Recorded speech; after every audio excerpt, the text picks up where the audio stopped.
What's up, gamers, game folk, gamers, everybody? Starting the timer. Hopefully the music's good right now. Starting the timer. I was like, have I found anything good? I did find something really good last night, actually, which I just didn't share and stuff like that, because I'm tired of like sharing. I don't want to share stuff that like, just because it's new, and like, even when you tell people that it's probably going to go down, some people are still like, I want to try it. I want to save people from more of those.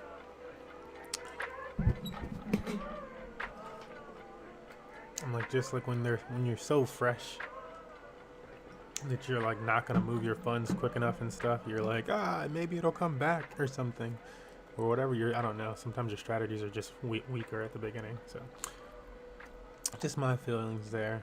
All that means for me is that just, yeah, again, it's only homies that get the very earlies, and then everybody else gets the even on rep on info the after 48 hours or something like that, so the price has already done the crazy movement.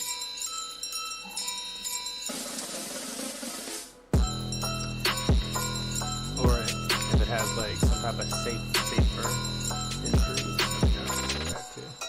And just stress the safer entries. Because, I think that's what I'm really going to cover today. It's like how to enter a degen farm and not get wrecked. Like a lot of people struggle. Like, how do I get these gains? You're pulling gains. Like, bro, you should be able to get these gains. So it's going to be like how to enter some of these degen farms and not just get like to lose your tokens. So I did have one buddy that said he like had to like, you can take a loss sometimes, but he was like, I think you get still at a loss. I'm like, I don't understand how you're still at a loss.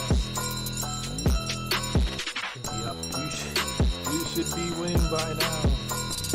You should be able to beat him. This is kind of how I feel. Hopefully he'll get a better outcome. It takes some time to, especially if you're brand new and stuff.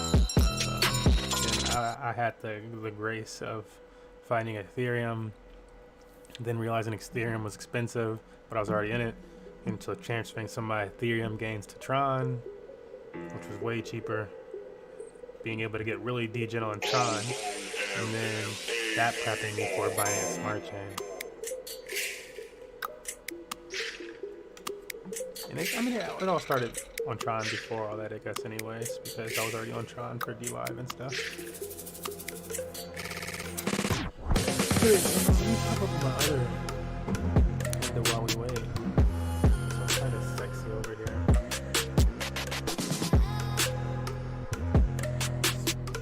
I did say that. Oh, you know what I didn't say? No, nothing. Man, just reaching out. I seen that BDT. Oh yeah.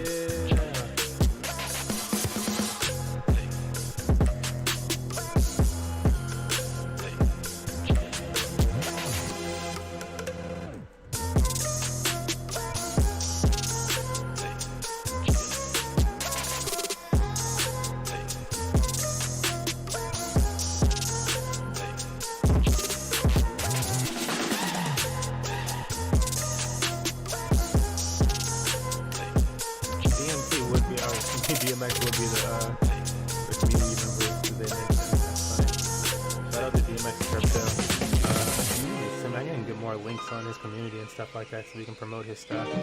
I really want to increase our esports catalog of content that we do during these things. It's hard, man. The only person making all this stuff, and I have to do all these deals, research code, and then do other jobs, and then make some profit to survive.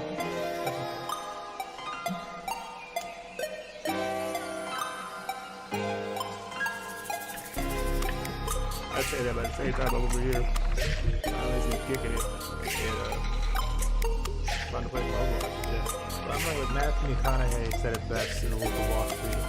This job, you gotta stay chill. You gotta be relaxed. You jerk off. That's what he said next. I don't think that's but staying chill, yes. Staying chill. This is a cool farm that I have right now. You can't see, but we'll get into it really. It was a new spot last night. It's been fluctuating in the same price range all day. So I'm cool with that. I guess because that the price is so high and they have so many tokens they can sell off and buy back in money. But I got into this thing. The APYs were like over a billion APYs for the one farm that I was in. I don't know what the APY is. It doesn't even show. I don't even see it. It's not even showing me. It's not even showing me for this one. But it was over a billion last night.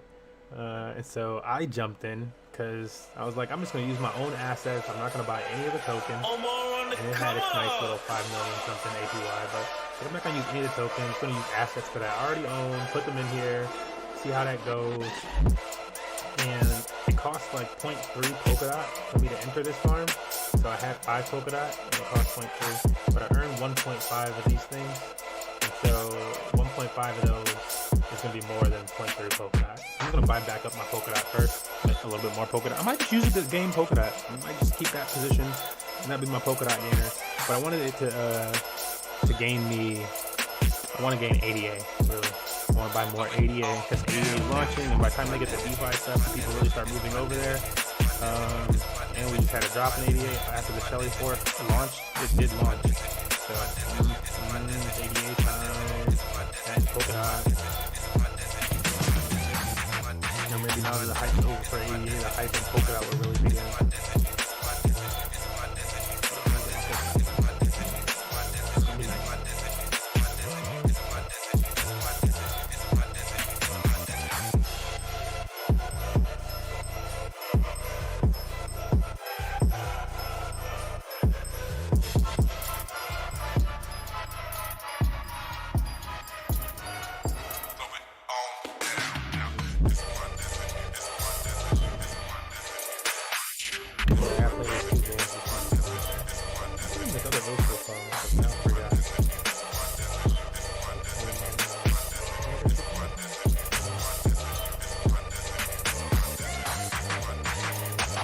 I'm mad it's taking me so long to like CJ.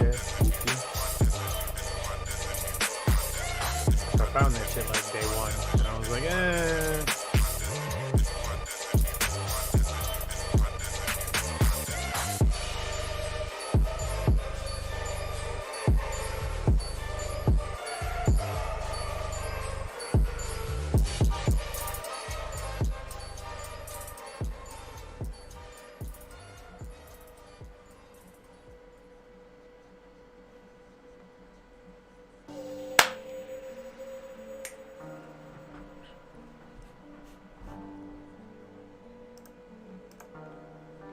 Phoenix Beats.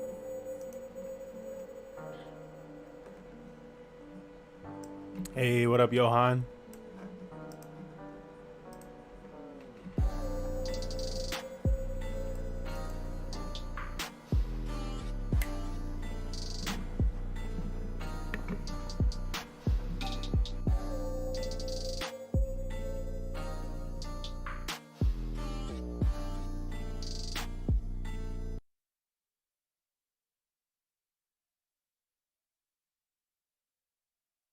It might be time to make a move on this farm. Let's check out the boardroom expansion rate. 3.5. It's getting smaller though. Actually, the expansion rate is getting smaller.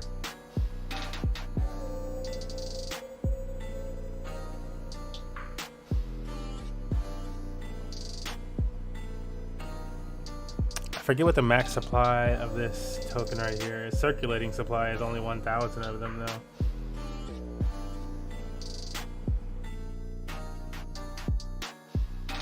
That's such a small circulating supply. How much is it?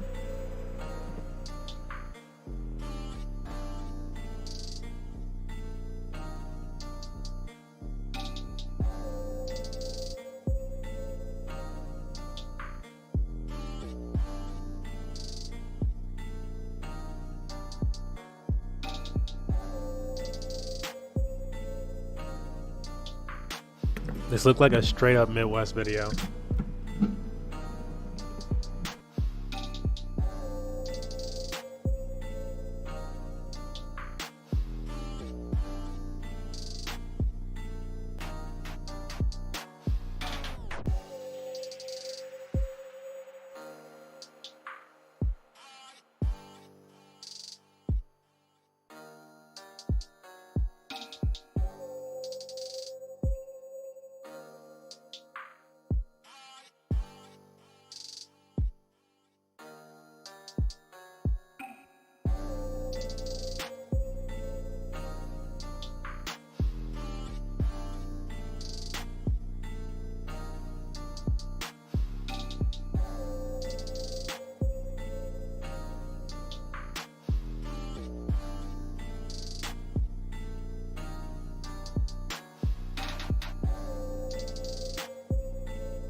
Bruh.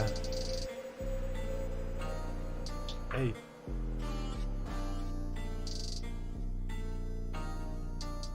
Bro, Heart in the Midwest. Swagged out on a different vibe.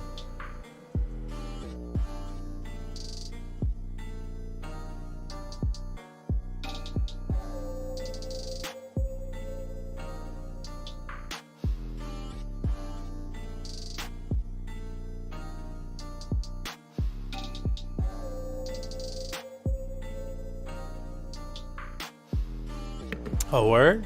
Yeah, I can. Let me try to put you. I'll try to connect the Discord when I go live. DMX, I'll call you. This is. That sounds like the vibe. I will definitely call you the moment we pop this boy on. Talk about some of these farms. Fucking Yoshi farm. Oh, you popping a Yoshi farm? Is it getting it? I looked at it, but like, you know, they had those Dragon Ball Z farms and stuff like that on East, and they popped for a few days, like a week or so, and then they boom crashed. But I think a lot of those issues were because of the price to get in on that shit is hard on East.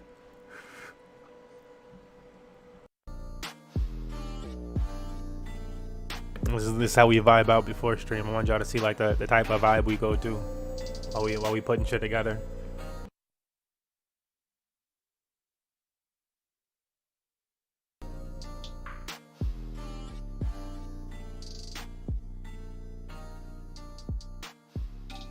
It's really about the lyrical. It's about the lyrical. Because they all have their own visions. I can't hate an artist for their vision, but I want different things.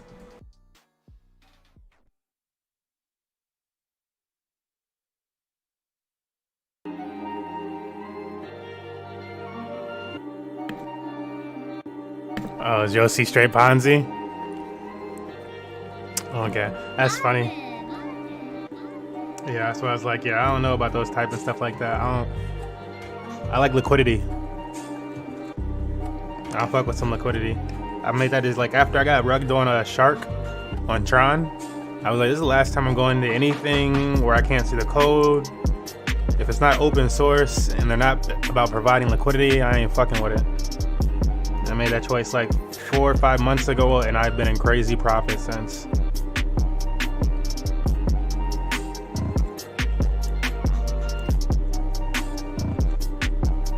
It was the choice.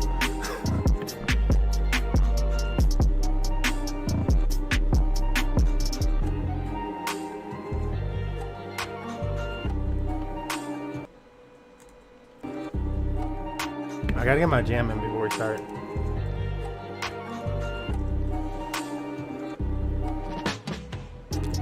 Because, you know, shout out to Australia for somehow producing Kid Laroi.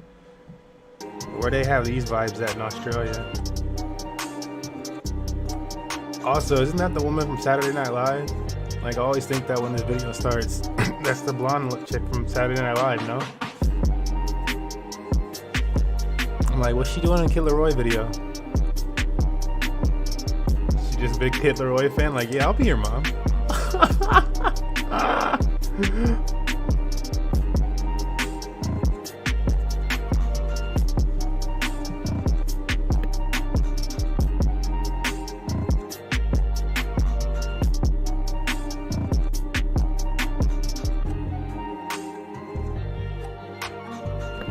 For sure. We'll cover that today then. Alright, let me start moving this shit. Trying to make sure I can see the chats and shit. So I got a slightly different look on my screen. And we're gonna bring DMX Crypto in here. I got the Kid Laroi bumping in my ear. He's slowing me down a little bit. Come on, kid.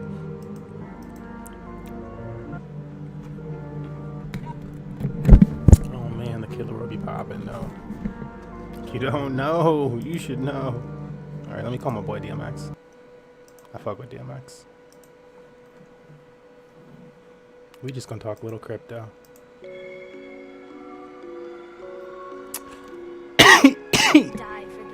And and his audio is gonna be coming through desktop audio too. So, Well, can you hear me? yes, sir. Oh, let me turn. Let me pipe this music. There we go.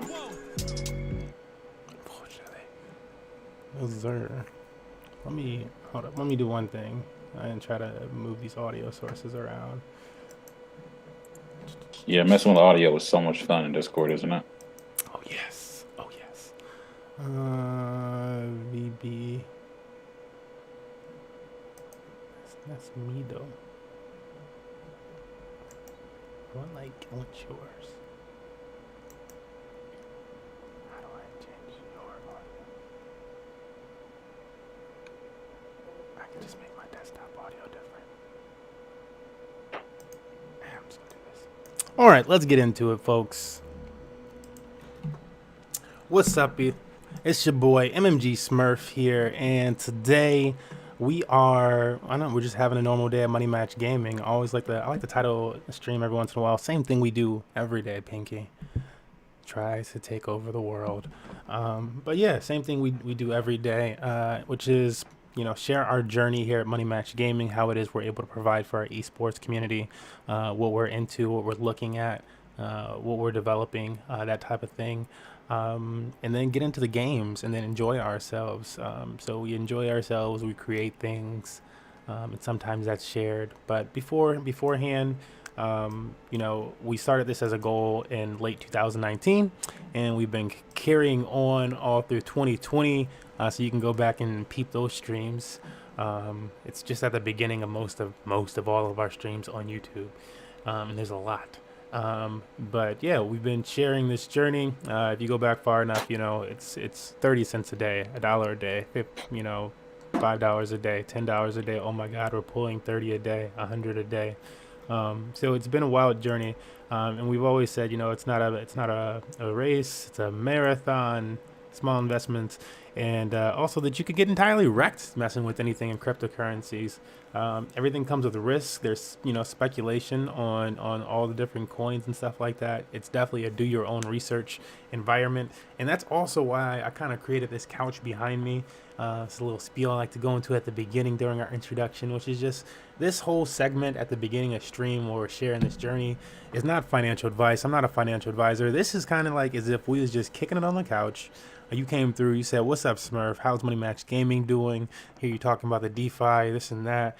How, what's popping? What's your opinion? What's up? Sure. Say something. And I was like, all right, I'll say.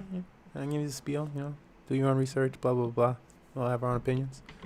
And then we go into it. We go into the gains after you obviously made it aware that you understand.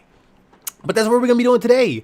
So thank you for joining us. If you're joining us, wherever you're joining us, I'm going to try to make sure I get the TikTok chat up so that I can see that. Really been trying to be more active with you guys over there.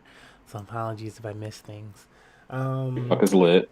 Yeah. TikTok is lit, and we've been popping with our videos when we make them. So yeah. Let me introduce the voice that we have with us. Ominous voice, which is a DMX Crypto Knight, who runs his own cryptocurrency community Telegram group. They have their own token for a while now, with dividends and whatnot attached to that. It's more crypto and marketing focus, but I'll let him introduce himself really.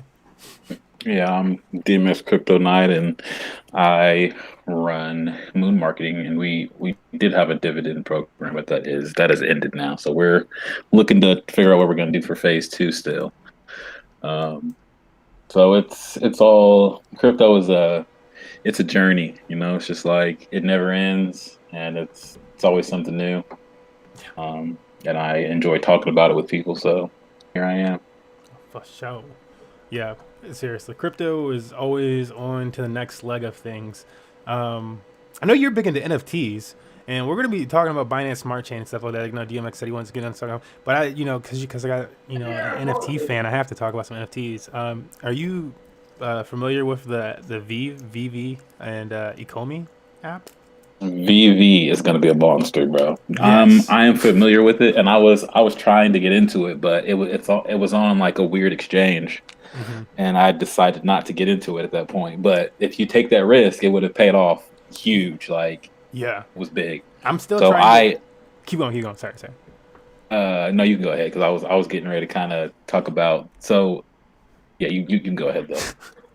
I was just gonna say that I was definitely I'm still trying. I'm going to try to get that OMI token itself, for the benefits of it and stuff like that before it gets to Uniswap. I just as long as I get that as a goal, that's my goal. Um, Yeah, definitely get it before Uniswap because once it hits Uniswap, all the whales and all the Uniswap people are gonna be trying to get it. But right, yeah, that's where all the um, big money comes in. I hear a lot of people talking about that token. But the token that I bought was TVK, Hmm. which is Terra Virtua Collect, which is a little similar to the token VV that you were talking about, except for I feel like they're going after kind of different target markets. So VV is like they have partnerships with like Cartoon Network, like IPs and like GM. like stuff that like the younger generation is going to go crazy for. And it's a VR platform as well, so you can take a lot of those NFTs and you can put them in VR and you can see them. So if you got the Oculus Rift or whatever, you're going to basically be interacting with these NFTs at some point. Um, and so TVK on the other side, they have like a lot of like movie theater, branded IPs. Like they have the biggest one they have right now is um, this new King Kong versus Godzilla movie that's about to come out. So they're partnered with them, so they get to bring their NFTs to their marketplace. Hmm. And then like they have partnerships with Godfather. They have partnerships with Lost in Space from Netflix. So it's Hmm. just like an interesting little VR company. So I've been going heavy into NFTs, like just because for some reason, like when the market dumps, like for some reason these NFTs are like holding the market up and holding my portfolio up. So I'm like, okay, I'm gonna stick with what I know. Yeah, because I mean, well, Um, like at the end of the day, what's going to hold up an NFT versus a lot of these other coins? It's because it's a utility, really. yeah, Like a lot of Bitcoin. them are utilities, but some of them are literally worthless, to be honest with you. Oh yeah, I mean, I think a And it lot of them are just, worthless, but like the ones that have the utility is what I'm saying are like yeah, kind of like the ones that kind of hold up. In my opinion, there's other ones that'll still hold up, for more like truly speculative value. But like, like for instance, with like the VV ones, or in the case of an Axie or something like that, one of these other ones Axie is crazy. where Yep. they have like crazy utility. They're still developing for the project, and both of these cases have that. They have crazy utility. They're still developing, and it's something that you probably wanted for just even maybe just to look at it. Uh, the Yeah. same way All the it's truly NFTs I that buy, collectible. yeah, definitely all the NFTs, the physical like ERC 20s, or no, sorry, ERC 721s I buy them because usually I want them. And I'm like, okay, I want this, like it's awesome. Usually I don't care how much it costs. And then like so for me it's just like I'm not looking to resell those NFTs. But Right. in the case of NBA Top Shots, like dude, if someone wants to offer you $1,000 for a gift or some shit, you're gonna be like, okay, how bad do I want this? Do I want the $1,000 or do I want this gift? Right. And you can decide if you want to sell it. And it's just to me it's a crazy market. It's just like being able to have a collectible item that you can transfer anywhere you want is really empowering for people like me and my background and someone who's leaned in heavy into video games and entertainment and movies. It's just like, you know, why would I mean, like you definitely want to have your assets that are going to appreciate, like your Bitcoin and stuff, but the NFTs that you buy, you really need to make sure you're buying them because you like them. Right. Because usually, the price will go up and down on NFTs, and depending on if you like it enough is dependent on if you're going to want to keep that or not. Right. I mean, the same honestly goes for a lot of these tokens, these cryptocurrency projects that Yes, people get into. That's really like how you want to consider when you're buying into a project. It's like, well, do you like it? And like, do you like yeah, do you like where it's at right now? Do you like what they say they'll do for the future? And do you trust them in that sense? That's the same as like if you buy an action figure off the shelf at like a Toys R Us, if those still exist. But like off of like the shelf of a store where it's like, you get this figure and it's like, depending on the brand, or, maybe it was at like some county fair, you know, is it going, is it going to hold up? Is it going to break the moment I move it or something like that? Is this thing stable? Um, Yeah, is it in what exact same type of collectors type of mentality with your cryptocurrency pick, and exact same with your NFTs, truly, because yeah, you should be able to enjoy them. If you enjoy it, then you shouldn't care about the value of it. Going up or down because you bought it because you like it. Now, the fact that somebody, as DMX said, is willing to pay $1,000 for it at some point or more, then it's like, well, then you have that decision to make. I mean, a lot of us saw this. I was a child looking at this in terms of Pokemon cards. Hmm. Saw it a long time ago where I was like, no, I want all these. I want to keep all these shinies for like a long time. Mom, just hang on to the Yeah. book. Like, don't let go Uh-huh. of it. Yep. Just because like saw the value in those type of things. I experienced it with like the NBA lockout at one point, where there was the NBA lockout, all the cards, and it's like in my youth. That was the first time I experienced something like that with collectibles, where the lockout happened, the price of cards went down, and then lockout ended, and everything was back up to like normal value and stuff like that. And so things like 4x like really quickly, and I'm like, oh wow, that's pretty cool. And it still didn't really click, but then as that stuff continuously happens, and then like I most recently had my first true NFT okay wow moment with the price of like NFT swings, where it was on the VV app or the Akomi app, and because I haven't bought the Omi token, but I do own some of the NFTs. Okay. Because I was like, yeah, I want these NFTs. They're pretty dope. A lot of these are rare. Like there's like Those 500 of some NFTs of are them. pretty dope. I'm not gonna lie, and I'm Yeah. I'm mad because I can't use their app Oh no. because my phone is old. Oh no. Is it like an Or I iPhone? would no, I don't have an iPhone. Don't do me like that. But Okay, well, like some older I have generation an old iPhones might. Android. Yeah, Okay. I have an Um, older Android. Damn, that's hard. Yeah, it's definitely pretty dope. Hopefully they do get like a desktop application working for it or something, or like Hmm. maybe like even like I don't know if this would work, but like on desktops you can use something like it's called Blue. I think it's called Blue Chips, and Okay. like I think that's the right name for it. It's like a mobile applications on your desktop thing, and maybe that's something like that would allow you to interact with it actually. Um, but yeah, they're really cool NFTs. I totally like them. But my crazy moment was when I was first entering the app and looking through the products and stuff like that, and I was trying to figure out how it all works. And actually, let me put this up once. Well, you can't get the full thing. I'd have to get my. I can't even do it then. Yeah, because I have to get my phone up to view the entire experience. But there's basically a nice little marketplace, as well as so there's a marketplace where you can buy the different NFTs um, being sold, and so somebody's selling them as either an auction or a buy it now situation. And then there's the official, you can just buy the NFT straight up place. And so I was kind of Hmm. confused on why there was two at the same time for some of these products. So like there was like a Them situation. whales, Well, not them just the whales that whale. want to come It's buy everything out. yeah, yes. They like thought about this, which is like they release certain NFTs by region. And so Mm. certain NFTs can only be bought by like maybe you're in Japan or something like that, or whatever country region they gave it to. And so that NFT can only, even though it was released, it's only being able to be bought by that region. And so those are the only people that Hmm. can release it on the market. And so they just immediately they can buy it for like $14 and immediately sell it for like 4x gains.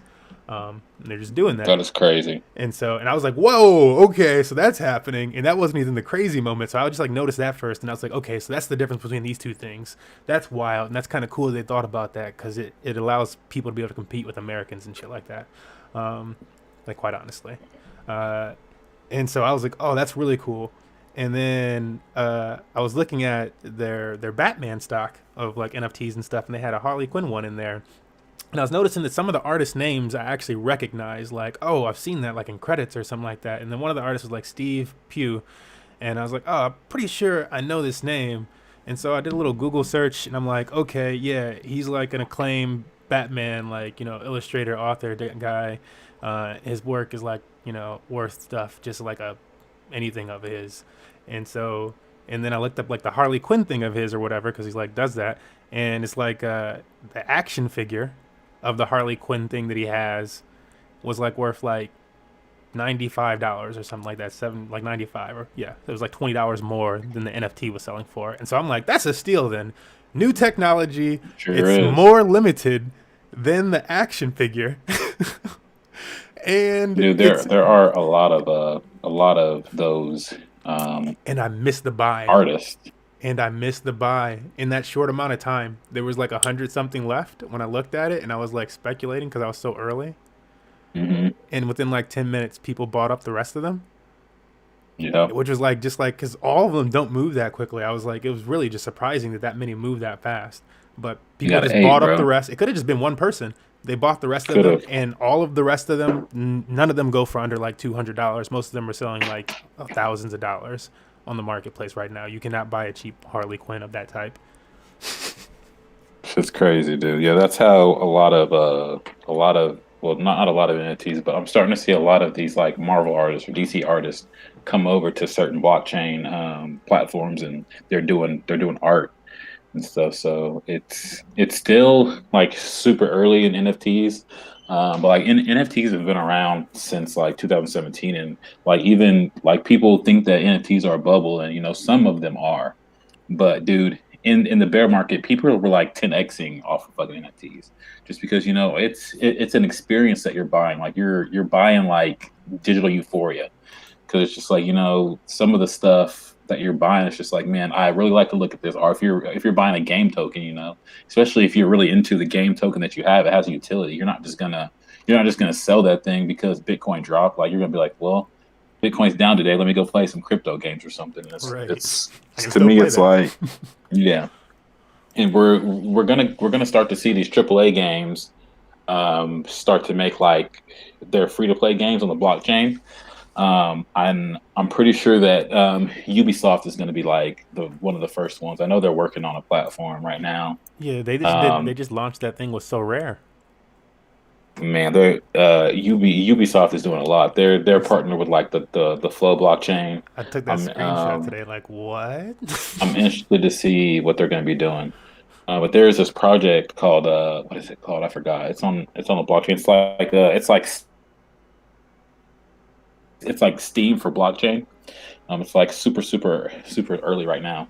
But I'll get that video and send it to you, man. You're gonna be like, dang, I need to buy these tokens. Yeah, yeah. You have to send me that and like the information for that first token that you were talking about with the movie rights. Terra Virtua Collect. Yeah, Yeah, that. what dude, dude. So I started buying Terra Virtua Collect at like 3 cents when it first launched, right?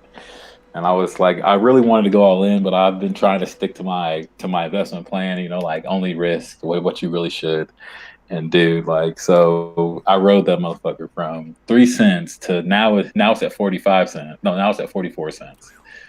It got listed on Binance the other day and it went all the way up to 90 cents. Oh my But god. then Bitcoin did its thing and it crashed back down. So I'm trying to I'm trying to have diamond hands on my TVK, but Oh they're starting man, to get weak. But that's yeah. today, I actually won a Godzilla or King Kong NFT from Terra Virtual. I did this gift competition, and I fucking ran a one and won this fucking 3D King Kong NFT. I haven't seen it yet, but the thing about Terra Virtual is they have just like Vivi, they have like virtual reality or augmented reality, Mm, and so they have a partnership with Unreal Engine as well, that's what I which imagined you allows were them getting to. Like it sounded like you were saying that before which without even saying that. You know. they have dude like this is and dude like I never want to go all in on any crypto. Like I am like I try to be Mr. Responsible. I try to let everyone know, you know, like this is a risk that you're taking now. It's a calculated risk. But dude, I want to go all in on Terra Virtual at like if it ever drops to 20 cents, I'm going all in. I doubt it will, but if Bitcoin goes crazy, it'll drop. I'm not telling anyone else they should go all in because it is a risky investment, Mm, but TVK is my top pick. yeah. Now, VV, the one you're talking about, is a very close second. Yeah. I'm You excited. know, They just have be Pokemon, Yu-Gi-Oh coming out. I'm like, bro, they're gonna make the actual games in VR, AR. dude, did you see that Pokemon Direct the other day? I did not. Oh my god, bro! I don't even know if I should spoil it for you, but you need to go Is and worth watch that shit. watching? Okay, okay, I'll watch it. It's actually the one and only Pokemon Direct that was ever worth watching. This is it. This is the one. All right, all right. That sounds really Um, interesting. but yeah, man, anytime anyone wants to talk about NFTs, dude, I'm always down to come and talk about them. There's a lot of shit out there, but there's a lot of passion projects that people have, like, and there's just a lot of artists out there. So if you can find a good artist who makes NFTs that you like, then I feel like if you're not directly into, like, buying NFTs to make money, look at some of these artists, because a lot of them are going to have, a lot of them are early right now in their NFT journey, and they will have market caps on their art. So just like that one guy who sold like a $6 million NFT, The clip or like the whatever. reason why he could do that is because he's an artist who's been working in the space for a while, and he can, all his art sells for ridiculous prices, and it's just like it's a risk, but you got to really find the artists you like. If you like their art, and one day they all of a sudden do some artwork for a project that is, really prestigious, or a project that just gets pumped by somebody crazy, then all their artwork is gonna, people are gonna start looking for their artwork. So it's just like, you definitely want to be careful, but definitely try to have fun with the art that you're buying. And then if you're looking at a gaming token, you just want to pay attention to the team, what they're doing, make sure they're pushing forward, make sure they're gonna develop their game, and if you think the game is fun, then definitely buy that stuff. For sure, for sure. Yeah, yeah. I'm like, yeah, just, yep. Agree with all that. Be responsible. Don't gamble your rent money or your gas money or your food money. Right. Oh yeah. Um, I'm always telling people like, yeah, don't just so throw everything at. Don't throw the farm at it. Like people are like, yo, don't you're throw the making a phone. bunch in this thing today. Like yeah, don't like and notice I'm not throwing the farm at it. like Don't buy the top. yeah. Definitely, yeah. Buying the top is a bad feeling. Yeah, it's like even when I'm like making max gains off of something, notice how cautious I am. You have to be cautious out here. It's yeah. it's just like the Wild West out here at every turn. You never know. Something gets hacked. Someone like Elon Musk will say something stupid, and then your Dogecoin dips, and you're like, "Damn it, I'm all in on fucking Dogecoin," and now I'm hanging by a thread waiting for Elon Musk to tweet something. Don't be that guy. Yeah, yeah. Don't be that person. That yeah, exactly. On the fun side of NFTs, before we transfer to like the Binance Smart Chain, because this is part of the transfer to the Binance Smart Chain, we can start talking about some what's popping on Binance and whatnots. Um, but yeah, on the fun side of things with MMG, I was also thinking about like because Binance has a nice easy way for you to make NFTs, be it like bakery swap. Um, Dude, I've been looking for a way to make NFTs, and I just started looking at Bakery Swap the other day. yeah, And it's dope. I'm working on something with an artist who I like a lot, and I want to release some of his art on Bakery Swap, I think. Um, Yeah, it's like but point 0.1 BNB, I think, to make one. But that's still like I'm like, bruh, it's worth to me. Um, especially if you can move it with low gas fees, dude, like everyone's looking for a NFT place to really get into. And like, dude, bakery, like bake, dude, that token is gonna have to go crazy eventually. Like, I yeah, don't I don't even get it. they got that. They got the East 2.0, all coming from that platform, folks. They got the launch pad, they got all They got the kinds of stuff. I launch don't, pad. It's just like the APYs are always super low in their token and stuff. The thing is burning. And I'm like, they got a nice system here, man. It's really smooth, and so I do want to integrate like Money Match Gaming site when we like work more on Binance Smart Chain with that for like the NFT because I'm like it can produce NFTs. Like, well, I mean, we can make our own. So either we can like duplicate this thing and that's possible, or just dude. have it funnel through this damn thing. What I would love to do is work on like and dude, so I was fucking around on Twitter the other day, and I was talking shit about Tron not having NFTs, and all these fucking Tron, these Tron people were talking about how they're making an NFT platform. Dude, I would love to make Oh my god, an NFT trophy for you guys. I don't know that's what you exactly what would I want to do on Binance Smart Chain. what you would give it for, but definitely make a trophy, dude. And I can hook you up with an artist Okay, well, who will help you make that. yeah, And like you can have a season one trophy, and then have another trophy for the next season, or whatever you want to do. It's completely up to you, and it's not like a token sale or something. It's just something that you're giving away a prize. yeah, So you're not gonna have to worry about that. But no, I just think that keep going, keep people going. can realize that NFTs can be anything. Like, you can turn. anything into an NFT if you have the platform for it. Like music is going to be NFTs Did you when see that when album release? music. Did you see the music What? album release? I think Some I some did. DJ like just like yesterday or Um, something like that like sold his yeah, album with an yeah, NFT digital album, and so it was like not just the album but like the people that bought that also get like really cool fucking it like, and so it was like the thing sold for like millions of dollars or something like that. But it's like if you bro. bought the NFT, you got like the album or some shit, and then you got like all these crazy ass access to From top things of like yep, helping make his next remix and stuff like that, and all this input and behind the scenes and this and that, and it was like yep. whoa. But It's gonna be crazy, man. Especially when these music artists figure out that they can totally circumvent the labels and they can totally, go around someone wanting to take 90% of the money that they create off of their creative, power. Um, I don't even know, dude. It's gonna be ridiculous. I'm not sure what is gonna happen with, fucking Young Money and like all these producers and stuff out there, but I think it's gonna get crazy, and I think that's gonna take the NFT market to a whole nother level because music is different than just art, just like physical art. Like I feel like musicians have a better connection to their communities, and it's just gonna take off. Like just wait, like imagine like you're seeing like Lindsay Lohan and fucking like Soldier Boy coming on to blockchain and making blockchain NFTs I and mean, selling Meek those Mills, NFTs for like, selling those washed up NFTs for crazy about some money. Someone bought Lindsay Lohan's NFT for hundreds of thousands of dollars just to fucking burn it and get it off the blockchain. oh my Um, god, that's what imagine blockchain money does.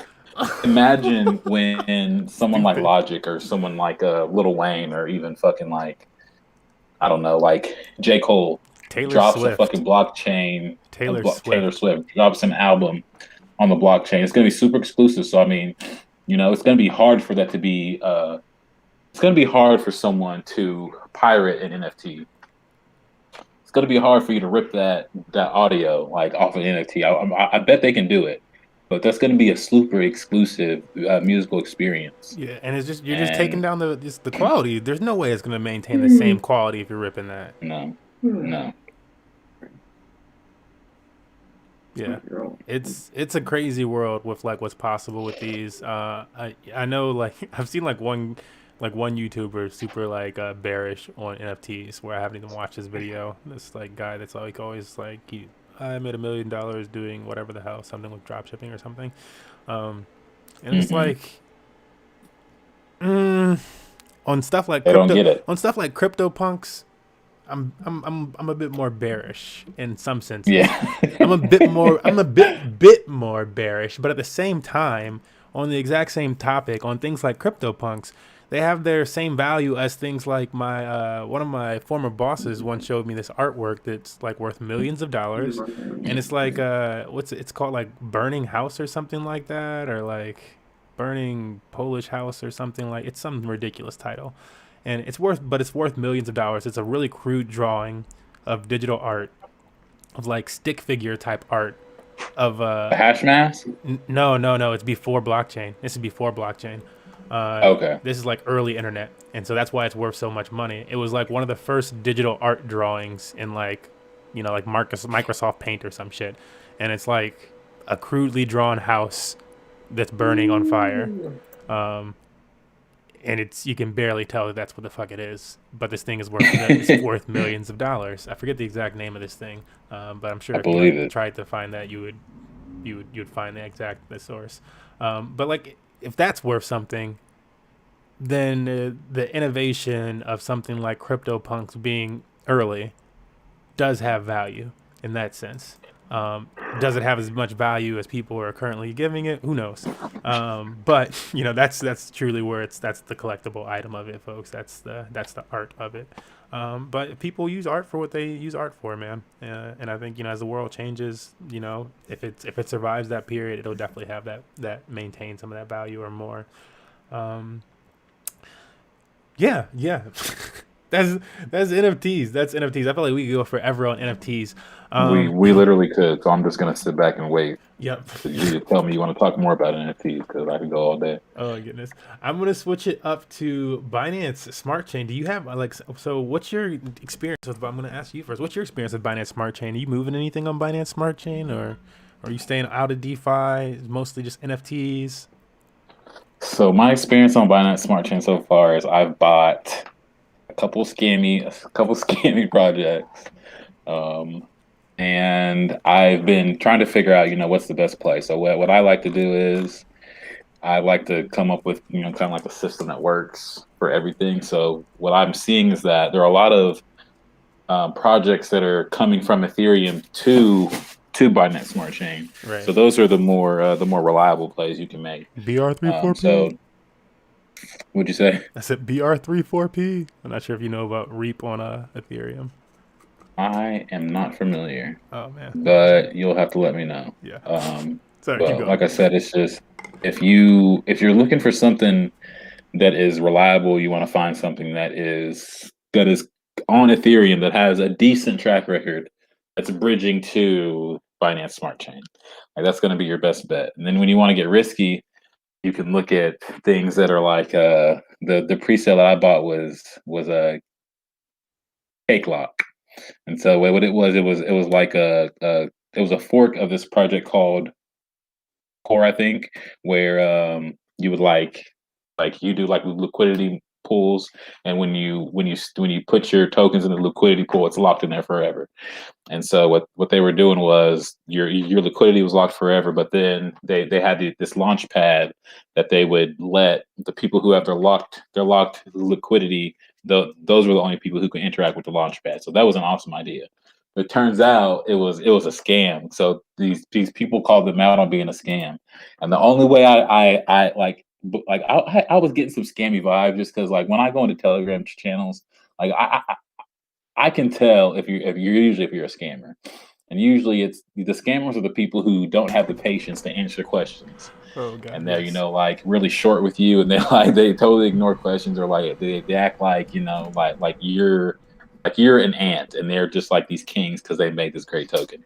So anyway, I was already getting scammy vibes, but then someone called them out on being scammers, and they like posted this really crazy picture of like all these girls with no clothes on with like hair. Oh wow. They were like That sounds talking wild. about rugs and shit, and I was talking to my girl about it, and she was like, "Yeah, you should probably sell that. Like, I don't like that." And I was like, "Yeah, you're right. I'm gonna sell." Yeah. I ended up selling, but they ended up scamming. I mean, it ended up being a rug. Like, and they raised 5,000 BNB in pre-sale.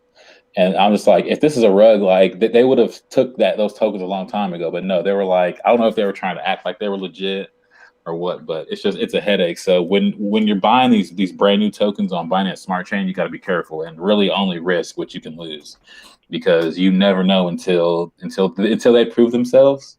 You never know what they're going to be, and that's one of the reasons why I didn't get into Bake and Pancake Swap when they came out, was because I wasn't sure about them really. But you can see over time, their track record, and I think they're going to be here for a long time. Right. Yeah. Exactly. I felt the exact same way when I found Bacon Pancake Swap. I got over to the Binance Smart Chain. I was like, yeah, but there's Burger Swap, right? Burger Swap. Oh my God, I forgot about that one. Oh That one too. And man. see, the sad thing is, Burger Swap was the one I was using at first, Oh and I my was like, God. I okay, well, tried. I'll use this one, I said, let and me then provide the I liquidity. don't even know what happened to Burger Swap. Bruh, I tried to provide liquidity when I came in. I came into Binance Smart Chain in like late December, early January. Hmm. And so, I was trying to provide liquidity on Burger Swap to like make my own bridging easier. Hmm. And it was just killing me. I think I wasted point two ETH or something like that trying to like get this shit over there. And I just discovered like there's better bridges where I'll pay like $10 or something like that and like get all that money over there. And then there's better exchanges where I was like, oh my god, there's Pancake Swap. That was like the early January. Like okay, um, and just seeing what Binance tried, and like it just made too much sense to me at that. I was like, okay, this is just what happened. Is that the central authority tried to make theirs, and people were like, no, we'd, we'd rather go with these people. whoever they are. We don't know who they are, Yeah, but we'll go whoever with these them over random, you. whoever these random anonymous people are, we would like that. And dude, what's going on now on Biden and Smart Chain is kind of crazy because I guess it's a bunch of Ethereum maximalists, but they're like really going at CZ over Biden and Smart Chain because it's quote unquote centralized, which I agree it's centralized. CZ With the even he nodes. admitted that it was centralized, but you know, people are afraid with trading some decentralization as long as they can make transactions. Like Ethereum's getting crazy. It's like the other day it was like $100 per transaction. Like what in the fuck? Like there's no way someone like me can operate in an ecosystem where I'm paying $100 premium on my NFTs or on anything. Like because I had NFTs I wanted to buy, but to buy a $50 NFT and I have to pay $100 gas fee is Insane. like I'm not aware. I'm not here for that right now. So Yeah. that's why I'm like, dude, I'm like actively searching, reaching out to developers, reaching out to people like, when is this going on Binance Smart Chain? And there are a couple good NFT platforms that are coming. It's just that it's harder to get an actual like ERC 721 with a platform onto Binance Smart Chain because it's a lot. It's money you're risking to develop that, Hmm. and people have to come and use it. And that's why I think Baker stuff was probably the best one I've seen. I tried this one where you had to deposit your money into the platform, and I was like, okay, that's a red flag. So you deposit your money into the platform, and then just like NBA Top Shots, you can't take it out. Mm. So I'm like, man, I cannot tell my people to buy this shit or to use this NFT platform if they can't withdraw their money. Like that's not responsible Yeah, that's not cool. and not cool at all. So like, I want my guys' funds to be liquid at all times. If you need to sell some shit, then you need to sell it and get rid of it. Or if you need some money, then this ain't a fucking 401k. Like you need to be able to go and get your shit. Right. Yeah. Be able to make those moves when you need to make those moves. I say that like in every stream where I'm like, yeah, it's just like a warning to people where I'm like, there's no way I can Okay. ever let people know like my feelings on every move and how I'm moving in the market because you want to be able to be liquid. Yeah. This is it. That is my favorite thing about crypto is that you're your own bank. Like if you want to move something somewhere, you can do that. If you don't, you don't have to. If you want to save for 10 years, then that's on you. And if not, you don't have to. And I definitely think people should have a 401k and you should invest in traditional finance. But I think that you should have a way for your funds to be liquid too because like yeah the government says you should have enough money saved up for 6 months of bullshit but if that money's in a 401k you're going to get taxed to go and get it. Mm. Yeah. It's Hurts me. yeah. Yeah. Our financial structure is it's a good thing blockchain is coming along to fix it. Is all I can say. Whether Yeah, folks it's like great. it or recognize it right away or not, that's what's happening. Um, yeah, playing match gaming ourselves. I'm not going to dive into that right now, but working on our whole token ecosystem and stuff like that. We have our ticket system off chain. We're connecting that with our blockchain system and whatnot, just to really automate our rewards for our arcade, our whole gaming ecosystem, stuff like that, which is starting to get kind of robust, guys. I'm kind of excited about it. I'm excited to hear about that 'cause this is like news to me. Yeah, yeah. I've been I've been researching. I've been working. Um, I'm really into the DeFi scene and stuff like that, and how it's able to provide things, and also, as we discussed, NFTs and just tokens. Community governance tokens and stuff like that. And so that's where we really created first was a governance token that'll allow people to burn our tickets, which are bought. So it's like, as if you were buying into an arcade or something like that, you buy some type of worthless, valueless thing or whatever. Um, and that's also wrapped into our tickets, our token or whatever. But yeah, they're able to buy those tickets, compete in our matchmaking system, earn tickets in other ways and stuff like. There's just a ton of ways to get tickets, but with that, then it becomes pretty inflated, right? And so this creates a way for us to burn those tickets and them actually get value out of it when they burn them. by So is that the only way to obtain your guys' tokens is to be involved in your ecosystem? no. So you can actually just buy the token on the market as well. So the token is listed on Just Swap, and so the token's listed on Just Swap, and so it can just be purchased as well. Um, the Governance is a great is a great utility, you know, for I think especially for something like what you guys going on, especially if you want your community to be more involved, you know, it gives them access to feel a part of, you know, the decision making and right. what's going on, and that's something that we, you know, with my project over the bear market, man, it hurt us being so focused on marketing projects because people's budgets were like non-existent during the bear market. Um, like now things are awesome, but now you don't really like. I don't see many great projects on Tron that are just like that are easy to spot out.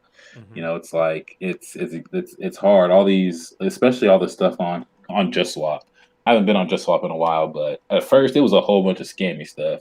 And it was Hmm. crazy because it's like it's Justin Sun like promoting this scammy stuff. Like, what's going on here? And I didn't really know what was going on. But what we really did want to have, what we do want to have like some type of governance where the community can be more involved and kind of take some pressure off you guys to decide Yeah, to, you know, definitely. project monitors to decide on everything. You know, lets the community be involved in that and they get to make some choices. Yeah, exactly.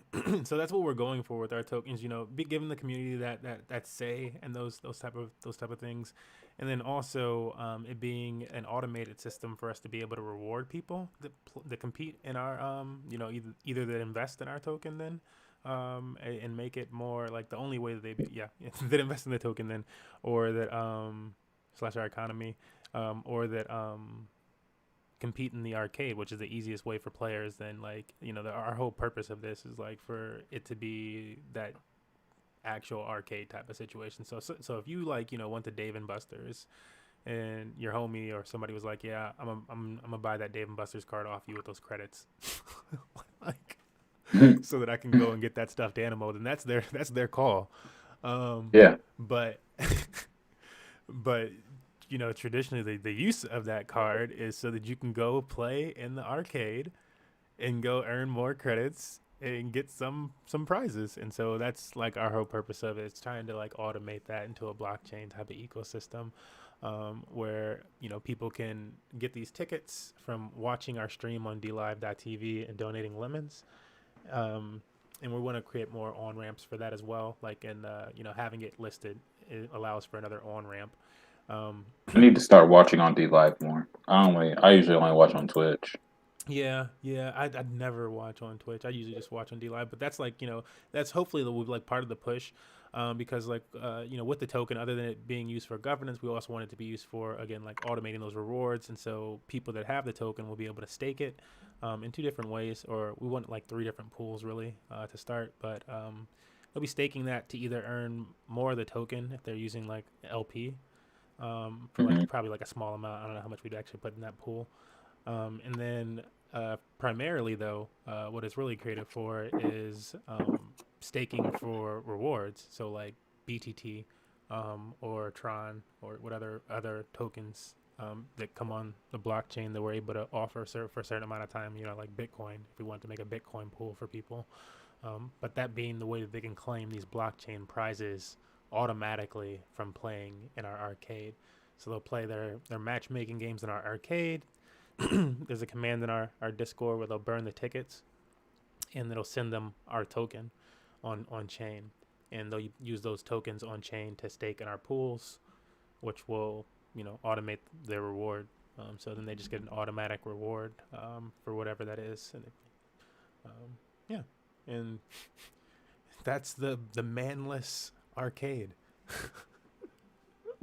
That sounds lit, man. What is the ticker on Just Swap? Yeah, it's ARC. And so to find it in whatchamacallit, in Tronscan, you just want to, because there's a few different arcs I think to pop open and stuff. And I've also like tested with some, so I'm sure my BS ones will pop up. But it's arcade credits, and then that would pop it up, and yeah, it's like Then just a search golden there. coin. Wait. It looks like a token.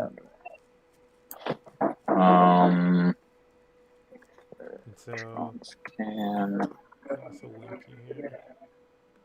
You said arcade. Arcade credits. Yep. It should be like a golden coin. Yeah, I see it. Okay. Yep. So that's our All right, guy. thanks, man. Copied. There we go.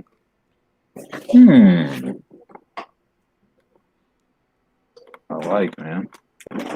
So, what was your experience with adding the liquidity and everything on JustSwap? Was it pretty chill?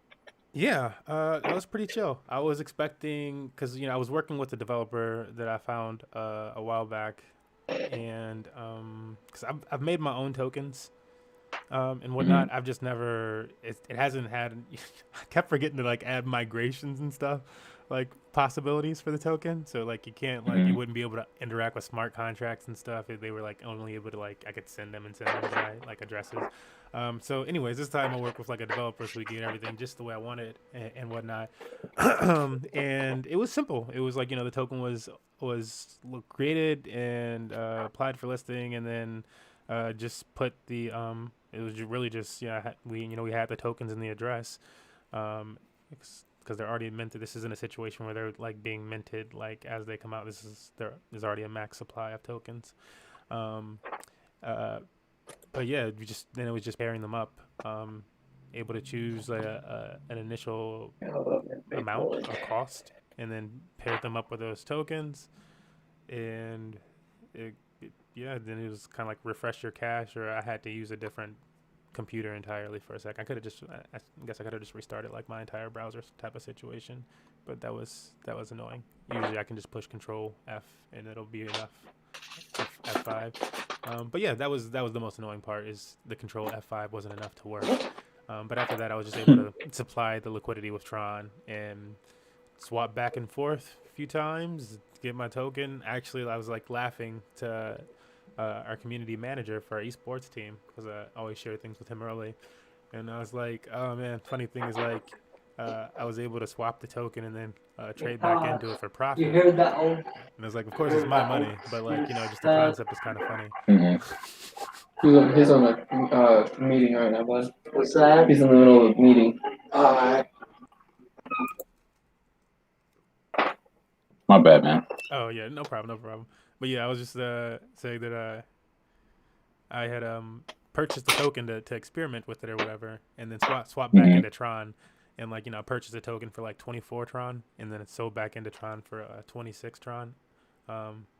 For one arcade token. And I was like, oh, cool, I made profit. And I'm like, of course, like, it's my money.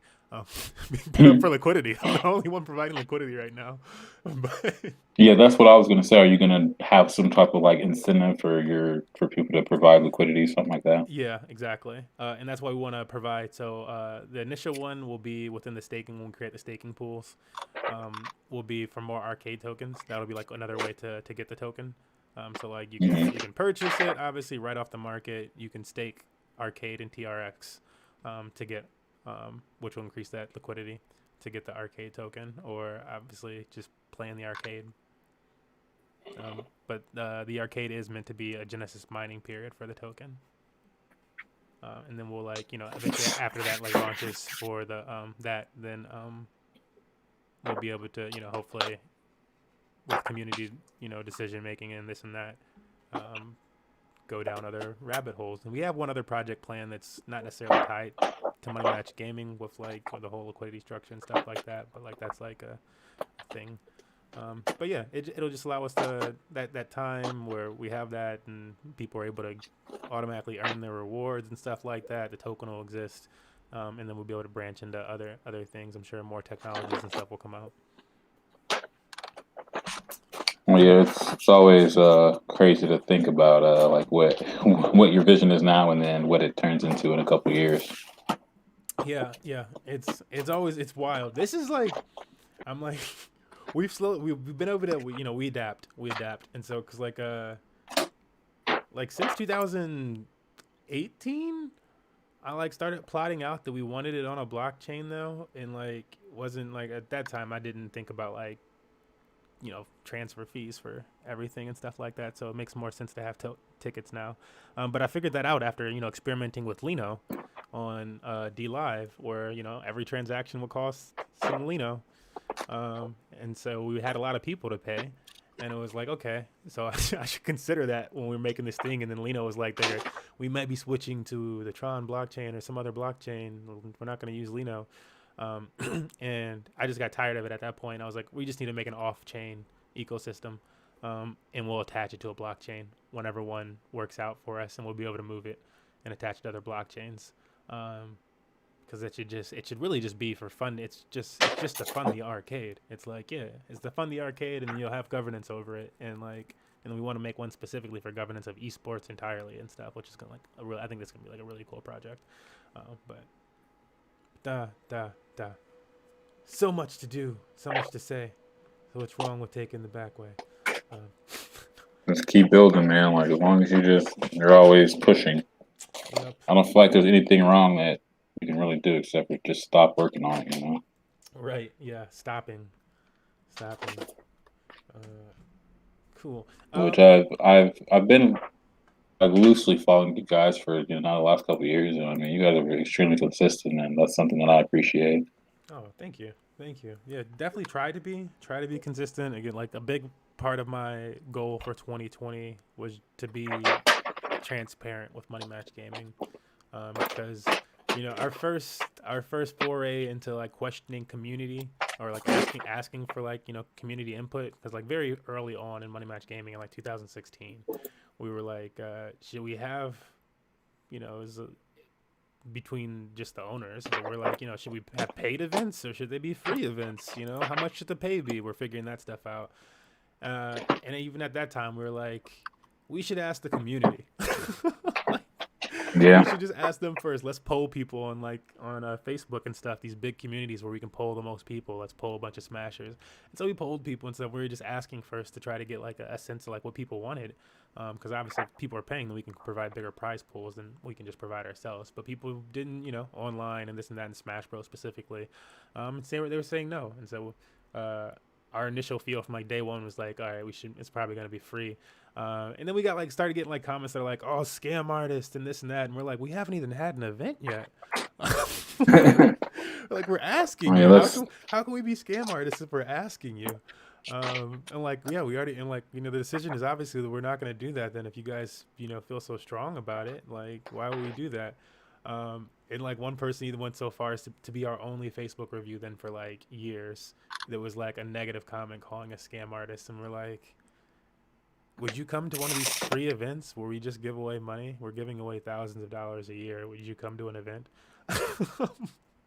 But yeah, a lot of because Smash. In my experience with Smash Bros, because I hosted a couple of Smash Bros tournaments through Dark Matter Gaming. Like I think we did two of them, and those were a lot of fun online. I also I hosted an in-person tournament here where I live, and all the people were asking me, dude, like questions on like how much money I was gonna make and all this other stuff.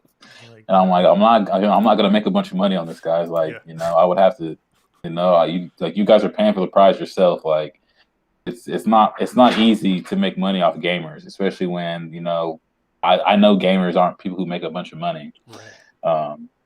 So it's just like they just want to make sure you're not trying to make money off of them, but and sometimes they don't realize that if you want to continue stuff like this, someone has to give money somewhere.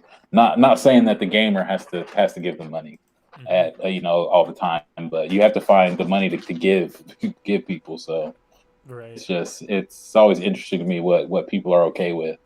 It's just like and unless you're giving me the money, and paying for this building that I'm having this tournament in, and you're paying for all this stuff, then it's fine if it's free for me. But if I have to pay $20, then that's a problem. Yeah, it's wild. It's wild. Like I remember the first was like one of the early complaints that we were getting on these posts too, which immediately changed once the pandemic. No, like people like still felt this way until last year, excuse me.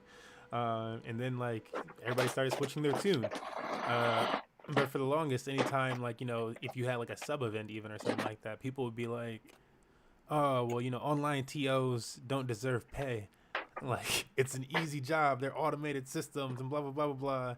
And it's like, I mean, you're answering consistent questions for hours and running a show and learning to you learn to stream, which is now a valuable skill.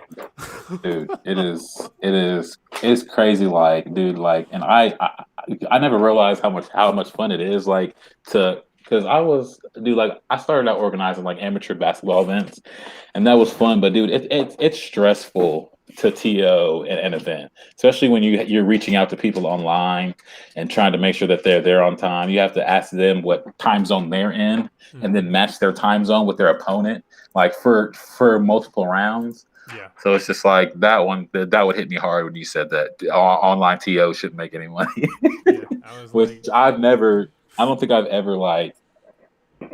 I made some money off of the amateur basketball tournaments that I did. hmm I've never like made any money off a tournament, but I hope at some point I will get the chance to take a paid organizing gig or something and organize something crazy and make a bunch of money off of it. But right. I definitely think that being a TO is a valuable skill that everyone would not be able to do. So I don't think that we should just keep TO and shit for free.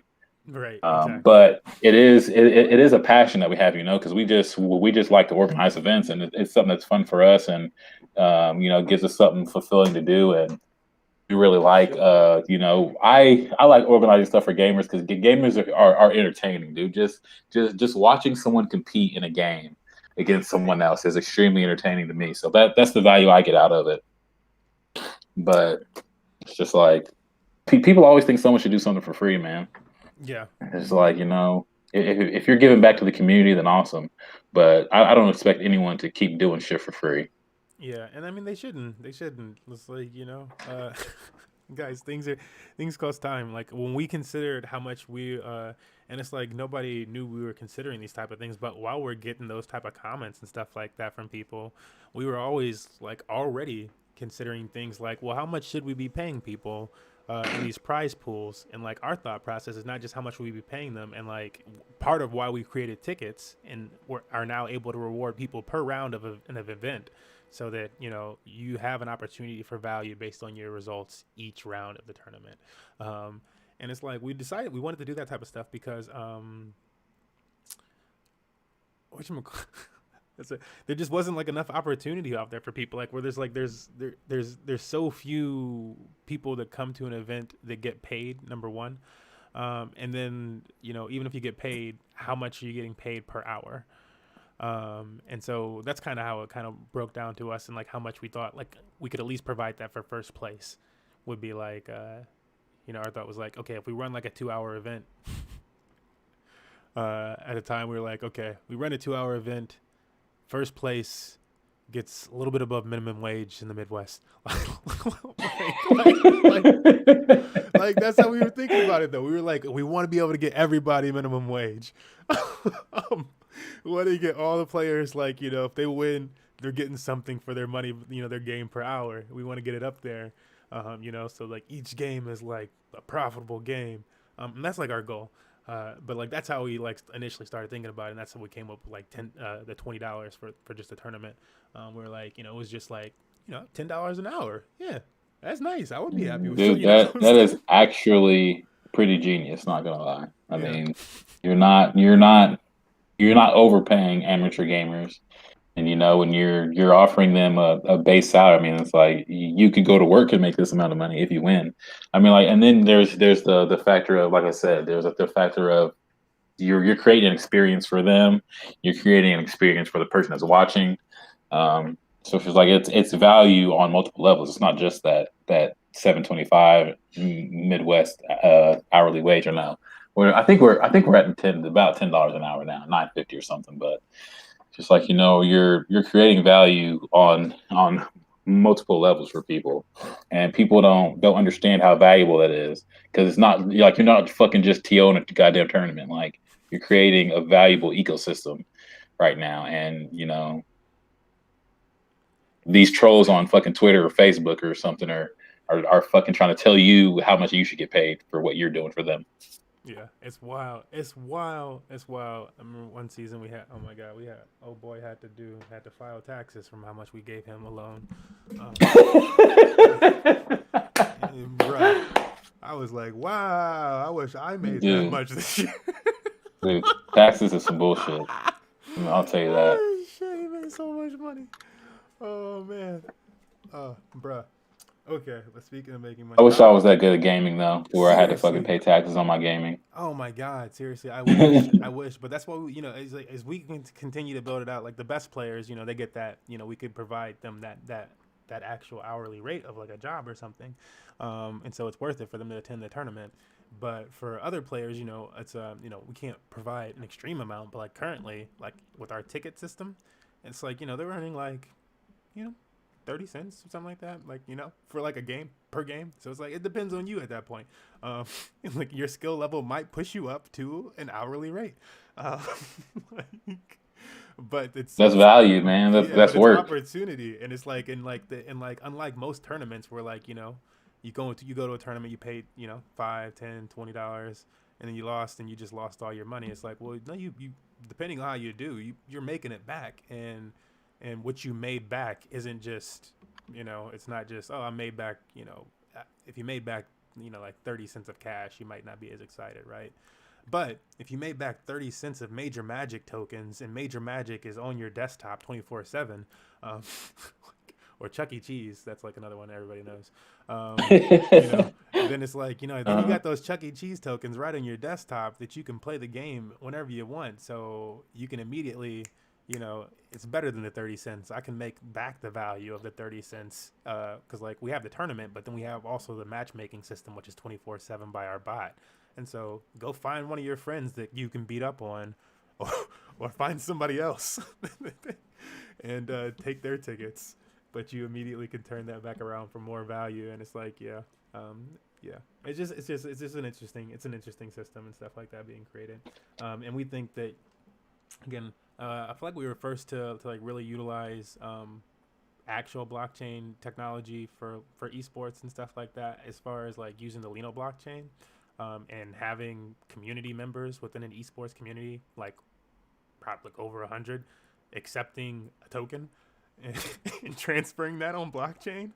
And before that, when we had the community joining the Steam blockchain, and so it's like we did it on Steam, we did it on Lino, and now we're moving over to Tron, and Binance. And so I think, honestly, like, very not well known, but I feel like we're honestly usually pushing things like a lot farther than a lot of companies that they'll make big bad projects and stuff like that where you can use this or that for this interface or this project where they're like, oh, and then there's no cheat system or blah, blah, blah, blah, blah. And nobody, the project never launches or nobody's ever fucking used it, but they raised $4 million, $24 million. Congratulations. Yeah. Fucking wild to me. Meanwhile, we'll struggle, use what we get in DeFi, provide it to these developers in countries that, they're happy. Yeah. They're happy because I would be happy. So if somebody's providing you what I would be happy with and you're from somewhere else, then congratulations, you just hit the lottery. And we're happy that, we can make our community members feel that way during tournaments. We can make our developers feel that way when, becoming part of the system. That's just our goal, man. Like That's probably what my favorite thing is about blockchain is being able to collaborate with anyone who's willing to collaborate with you yes, to build something. That's extremely valuable, and it's decentralized. So you're just because you're in a different country doesn't mean you can't work with somebody that's overseas, or if you could work with someone on the moon, man, you can work with them too. yeah. I mean, I think we have like 4 or 5 different countries collaborating with each other. Um, on our arcade right now. So it's pretty spread out. We got a pretty solid team of fucking brilliant minds, I think, of all different age levels. It's fucking wild. Um, so really excited for that. What are we doing with that? I know a lot of people. I'm gonna move into the DeFi segment, and that was just us covering kind of like the money match. I always do like a money match gaming like briefing and stuff like that, and that was a more in depth one of like just the future and everything. Hopefully, our integration so that people can use tickets will be done within the next like week or so, and then we want the farm for staking to be done within the month. So you should be able to stake those tokens within a month, which is really exciting. Should be able to stake the arcade tokens. Mm-hmm. And yeah, we're gonna initially like an ongoing pool will be our BTT one. That was the thing that I didn't explain, was that our ongoing pool that we want to be is just like will be like our BTT one. I think this is where we can currently provide consistent value on something that shit. I think BTT could still hit a cent. And BTT is the next Doge, I think. yeah, I think when something like Wall Street Bets discovers BTT, and it already like people were really pissed when like DLive Justin Sun bought it #1 and then like changed the staking and stuff like that and like cut it so that they could continue. They like the developers are taking a % and stuff now, which is like, I mean, people should be paid. So I'm like, whatever. Yes, people, we are not getting 120% APY anymore. Yeah, but you'll notice that when you're getting those 100% APYs, that shit is not sustainable. Exactly. I was like, guys, it's not sustainable anyway. So, like I was saying it the entire year of 2020. People don't get it, We could go man. down to like 6% or something like that by the time it's stabled out. And I imagine maybe partners got 20%. And now it's like partners get like 20% with the two of them combined or something like that, depending on the day of the week. And like, that's still really good. Like for a token. So frustrating. Like, yeah, it's like, so, and it's a pretty stable project. It's like, of trusty projects, this gonna take like a fucking catastrophe. Yeah. so like I like it, and it's integrated with DLive. Obviously, Justin Sun's not gonna want DLive to fail. Then this very very wealthy man and Jack Ma are not gonna want DLive to fail. Like, you don't get better than that. And so like I'm cool with that, and we're making BTT every day. And so one of those pools we want to open up first would be like a BTT pool, because we get a BTT drip from DLive sent automatically to our wallet, and we can change that wallet around to be whatever wallet we want to send that BTT to. So we'll be sending that BTT to the contract, so that just consistent pool of BTT for folks that are staking our token. Yeah. And that's kind of what we want to like. Yeah, again, like the pools will really just be like, and we want to make sure we stress that and stuff. They're arcade earnings. It's a centralized like arcade, and so those are arcade earnings. You're like earning dividends off of the arcade. It's not like some other type of. And so, but at the same time, I think it just creates a really interesting system where, unlike a lot of streamers and stuff like that, and I'm not trying to knock different streamers. I never try to knock other streamers. People work hard, but they make their profits and stuff like that, and it's not necessarily shown back to the community, especially not even at the right rates. Like even people that I consider like good folks and stuff like that, and like reasonably so. They'll make like if they made $200 from their stream, then the community gets $5, $10. Yeah. Most people are not going to go over $50 from the 200 that they made. Like Money Match Gaming, we have kind of it's like you would be surprised. It's all going back to you guys, really. You get like an insane amount. It's been out of pocket, and then you get an insane amount of fucking crypto. Like if I kept it, You don't all, see that if I kept almost it all, anywhere. I would like. I'm now like kind of working for myself and stuff. But like if I kept it all, I would not be considering working for anybody else this year. I would just be sitting on my ass and doing. I wouldn't be sitting on my ass, but I wouldn't have to worry about anything else. But it's for y'all. You're welcome. That's a Thank you, big you're Smurf. welcome. Thank you. Because we want to change the world. But yeah, so like the idea with that is, like what I was going with streamers is like, they make that profit and stuff like that, and not knocking them again, but because they have to eat and shit. So it goes out, and however the hell they want to manage that. But with this system, it's kind of like we also have a 24-hour server that we can hook DLive up with, and so we keep the stream on. As the more views and interactions you get on the stream, the more part of that revenue that you get, that revenue flow. So you get paid the more the more that is happening and stuff. And so if we have a 24/7 channel where there's more interactions going on, we get more BTT. And if we get more BTT, then stakers get more value.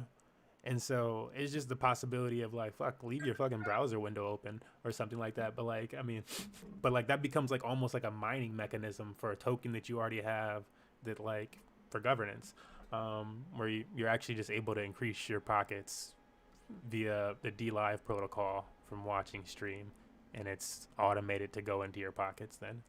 Um, but in that way, yeah, it's just like another way for people to actually be able to like stake for BTT then, with you know our assets of like 5 million BTT. So it's like more than most people are going to care to buy. I mean, some people have that right now. And they're like, fuck it, I want to get it today. Well, I'm extremely interested, and you should definitely keep me posted on the development so that I can follow and give me a reason to buy Tron because I don't have many of those. Man, yeah. Yeah. I'm still waiting on them to put an NFT platform on Tron. That'd be awesome. But also, when you do your Binance Smart Chain integration, let me know about that as well. See, Because I'm interested. So, like, what are you guys planning to do on Binance Smart Chain? Just kind of have an outlet for people that are on the Binance chain to buy ARC tokens. so yeah, we have the exact same protocol type situation that we want to build on the Binance Smart Chain, where I actually want the command in Discord to be, which is it should be finalized soon here, but we want it to be burn TRX specific to burn for the Tron blockchain. So that's when you get the Tron ERC20 token, because we do have earnings on different blockchains. And so you want stuff on the Tron ecosystem, like as we have these earnings going, and as there's a governance token for them. We imagine that people could it's it's governance for yield. It's if they offer compound on Tron, and you want a compound pool to use with your MMG tokens, as that's what you got from the arcade counter. Like imagine you were like, yeah, they don't have any yellow bears, and I really like yellow bears. I'd like to vote and change that shit. Like next time I come here, there better be some yellow bears. You could do that now, and instead of it being whatever the designated rewards are, and like we want to be able to change that even to like more centralized, like that would require like a KYC or something like that. So that's gonna be like a while. But like some people or like some of these stores are popping open, so maybe not. But like some people like fucking gaming controllers, games, whatever the hell, Steam cards, that type of shit. But also have that type of stuff wrapped in there later on. But specific to the Binance Smart Chain, other than it just being like a direct integration of what we already have on Tron, there's also I feel like it would be better on the Binance Smart Chain, which is why I'm not looking at it on Tron, the esports component type of situation that we want to do for a farm. There's some very so it's gonna break down idea. I'm like, it's execution, and if somebody else wants to make another one of these to compete against us, go for it. I'm not gonna be mad, because I think it would be good for the world. But it's execution anyways, and it's gonna cost us a lot of money. But the thing that we want to create on the Binance Smart Chain is more for esports, and that was there's some popular platforms like Goose DeFi, or let me pop open one right here. Dude, my boys be on that Goose shit, bro. That No, Goose wait, shit. yeah. What was it? It was Goose, and it was Egg. Yeah, Goose is Goose. Yeah, And because Goose has egg. That's their token. okay, Yeah, yeah, and bro. egg has been They were all sustainable. over that. Yeah, you could have caught egg at like $20, Yeah, close to bro. like What is it a month now? ago. Now it's still at $50. It rose to over 100, like $200, back down to 50. You still 2x in profit, 2x plus if you held on to that Goose, and you didn't have to buy Goose. You could have just used other coins. You could have just Yeah, used BUSD and USDT at these, like when they started, insane high APYs. Now they're still in the hundreds. So like which is why I left Tron, because Tron, most of them are in the hundreds, and I can be staking with what tokens on Binance? Them Yeah. same exact APYs or better, especially better with so many projects launching and stuff like that. I have to. It's like I was like I can't get like I like it Tron, but I have to go provide for my community, provide for Yeah, myself. there's a lot more opportunity on Binance Smart Chain than there is on Tron, which was is crazy, dude. Like when it's just like, dude, Binance Smart Chain is the hero that we all need, but none of us deserve. Oh my god, It's just like seriously, came out of no nowhere. one deserves. We don't deserve this, and everyone's running around calling it centralized, which it is. But it's just like you don't hear anyone screaming at Coinbase for being centralized when fucking MicroStrategy's buying hundreds of billions of dollars worth of Bitcoin on there. No one's screaming at them, dude. People are putting like all this racist Asian shit on the Binance Smart Chain now because Fuck people. they want CZ to like flex and delete it, and they think that's going to cause people to stop using this stuff. No. I feel like these side chains are going to be like consoles. Like you got Xbox and PlayStation, and some people will use Binance Smart Chain just because that's what they came up off on. Yeah, Some people will use ETH because that's what they came up off on. they're all People will gonna be use integrated Bitcoin. soon. Exactly. It's all These gonna be bridges. cross platform. It's That's like why this, these this, bridges are this, and that country is gonna like this or that one more, and they're gonna cater to this or that audience, this or that region of yeah. the world, this or that subset, because it doesn't even have to be by countries. Like we're our own decentralized countries. I mean, especially when you look at the value locked up. When you got Pancake Stop at 3 billion, that's a country. Um, like, It's crazy, man. um, but yeah, we want something for esports very similar to what we have here on Goose DeFi, with these deposit entry fee for your tokens to earn what would be our esports compendium token.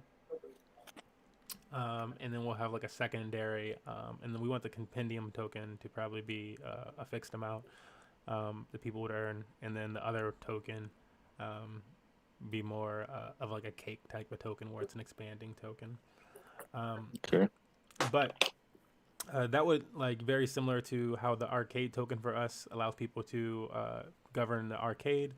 This specific esports token will allow people to govern esports on, hopefully a global scale, where, a lot of these projects where if we look at this one, I have it on screen, like, so sorry, I'll be like saying it for you.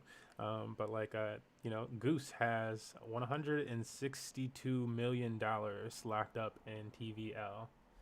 Let's Jesus. do 162 368 216 times 4%. $6 million. Wow. So, and like the total value locked up in this platform was more than this at one point. It was like 2 or 3 times more than this at one point. So they've made more than this amount of money most likely in less than a month.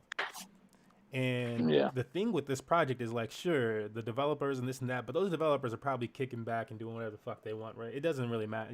Yes, I think they're good people. I don't think they're bad people, but they're funded. They are funded Yeah. and they have a lot of time to develop and figure out something different. And like the thing is, like, as far as innovation goes, Pancake Swap has more innovation, Bakery has more innovation. They're going to do more with their tokens most likely, unless Goose comes out of left field and is like, this is what we wanted to do with it. But what they said they want to do so far is create like an ongoing ecosystem so that you can continue to farm this token, which cool for Goose, but that's kind of Ponzi-ish, in my I opinion. mean, yeah. Yeah. That was one point I was gonna make earlier is that it's so frustrating. All these people like looking for all this high APY stuff. Yo. It's just like, and then they get mad and upset when these high APYs aren't sustainable. Yeah. Just like you really gotta don't like you never want to be that person who's following somebody else because they're chasing high APYs. You got to make sure that you're not, and even if you are, just make sure you're risking a small amount of your portfolio. Don't like go all in on these APY projects and think it's gonna Gonna be awesome sustain. unless you're Yeah. unless you're doing like BlockFi or something that's something with unless you're gonna be like in and out of it. don't think that you're going to be in there for like a year and get a high Right. APY. Yeah, Like you're gonna come back to that thing in a month, and it's gonna be zero. it's going to be rugged or flash loaned or something like that. Yeah, a lot of these projects are 3-day projects, 2-day projects. You need to catch it after day one. You need to get Mm, in at the right time and stuff. You need to know what you're doing. you Um, really do. you do, There's or you a just you'll get flatline. You get flatline, man. It's just like you can't just go in and not know what you're doing. But like, you know, they have the technology here with Goose, right? And mhm. so they don't have to continuously make this, like, my thing with them and why I called it Ponzi is like they don't have to continue to make these like this like type of funnel where people will be able to get high APY on the next thing and high APY on the next thing. If you look on YouTube right now, you can look into like Katana token on Tron or something like that, or Shuriken, and that's like the type of system that they created. See how well that did.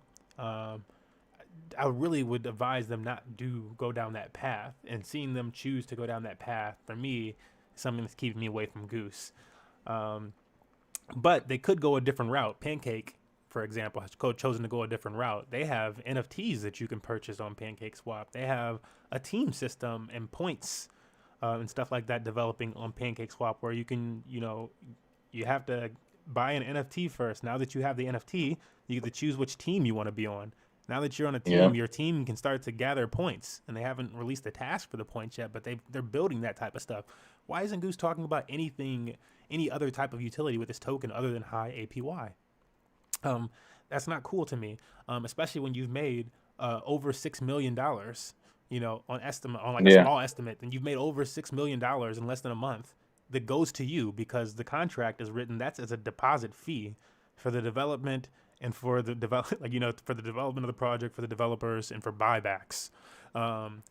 But you're making millions. How many developers do you have? You made millions to copy that code and develop a script to charge people, which already exists on things.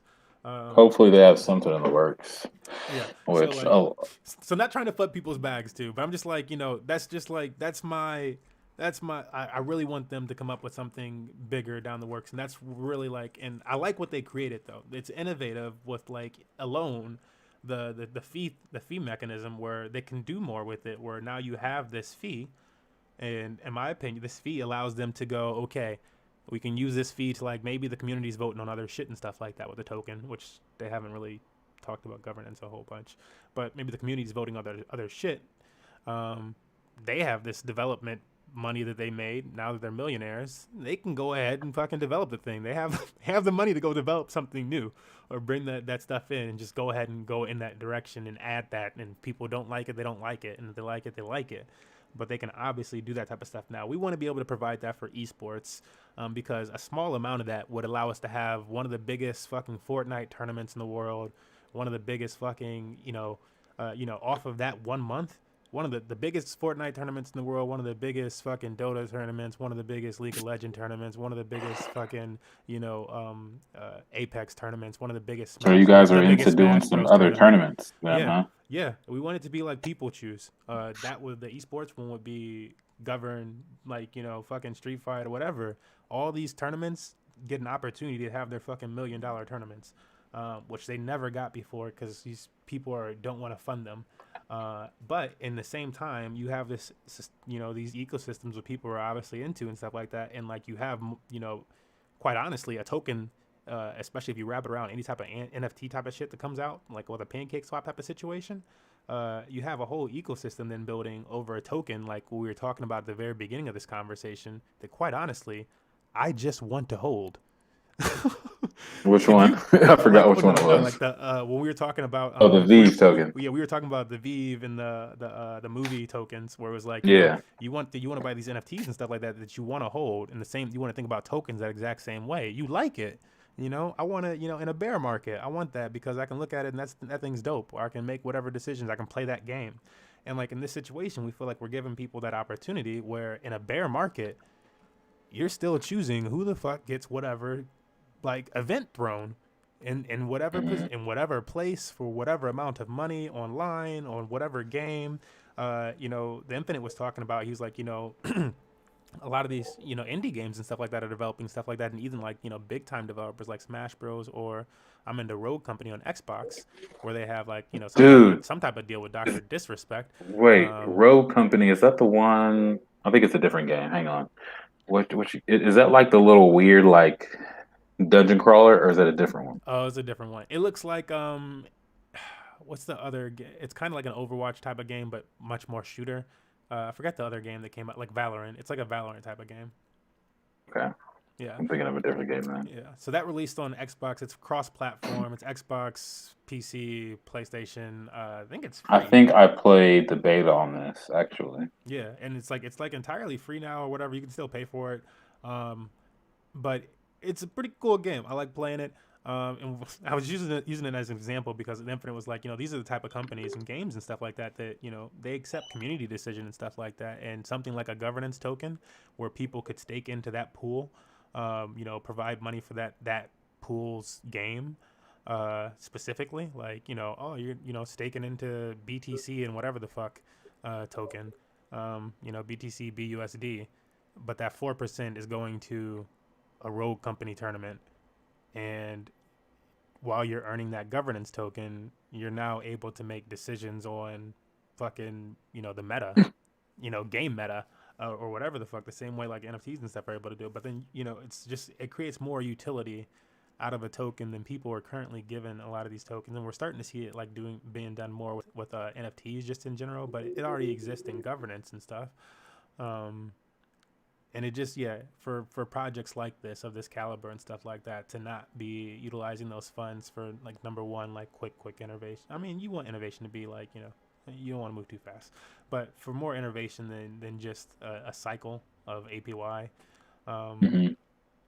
and, especially when like we look at this list on BSC scan for I'm sure you've seen it, but like for people that are like, it's some people's first time popping in here. From when we look at this list on BSC scan, and all these tokens created, like, or farms this month, 3 this month, how many in February, one rug pull already in the last week that they titled a rug pull, because they don't title them all rug pulls. And I've never seen that yeah, oh, rug that says pull. rug pull. Yeah. Yeah, Yeah, so all these farms launched though, guys, within the last like week. yeah. There's so many of these, and what are they doing with, like, people throw their money into these? And if we look at, like, if I looked at one of these random ones right now, let's see if Nugget decided to copy the deposit fee. Nugget copied the deposit fee. So Nugget made money regardless of what happened. Nugget has over $1 million locked in it. I think that's more than the developer fees to copy, aka clone this thing. I was able to clone one of these fucking projects the other night, guys. I'm not a good developer. Um, I didn't launch it, That's nuts. but like, I'm able to fucking do this stuff. That's fucking crazy. Yeah, it's like, I'm paying people to do it better. But it's like, and it's not 50,000. It's not Nope. 20,000. It's not 10,000, y'all.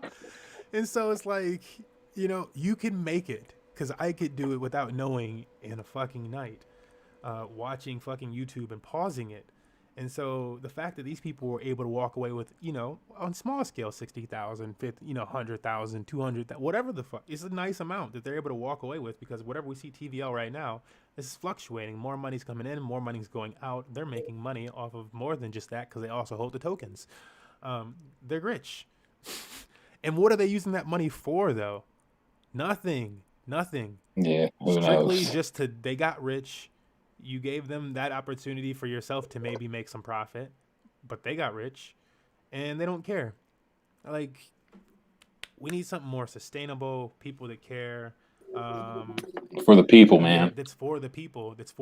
That's accomplishing something. That's something that's like, that was just like, I'm like, I feel like fuck, I put my liquidity in that bitch right away. I mean, I'm going to be, because I didn't create it, but like, yeah, it's like, that sounds like that's for the people. That's what the people like. We want that for esports, man. Tired of, like, I mean, coming from Smash Bros. The fact that Nintendo has never like supported like financially like that, like one of these big tournaments and shit like that, is insane. Or like the amounts that they have is like poo poo.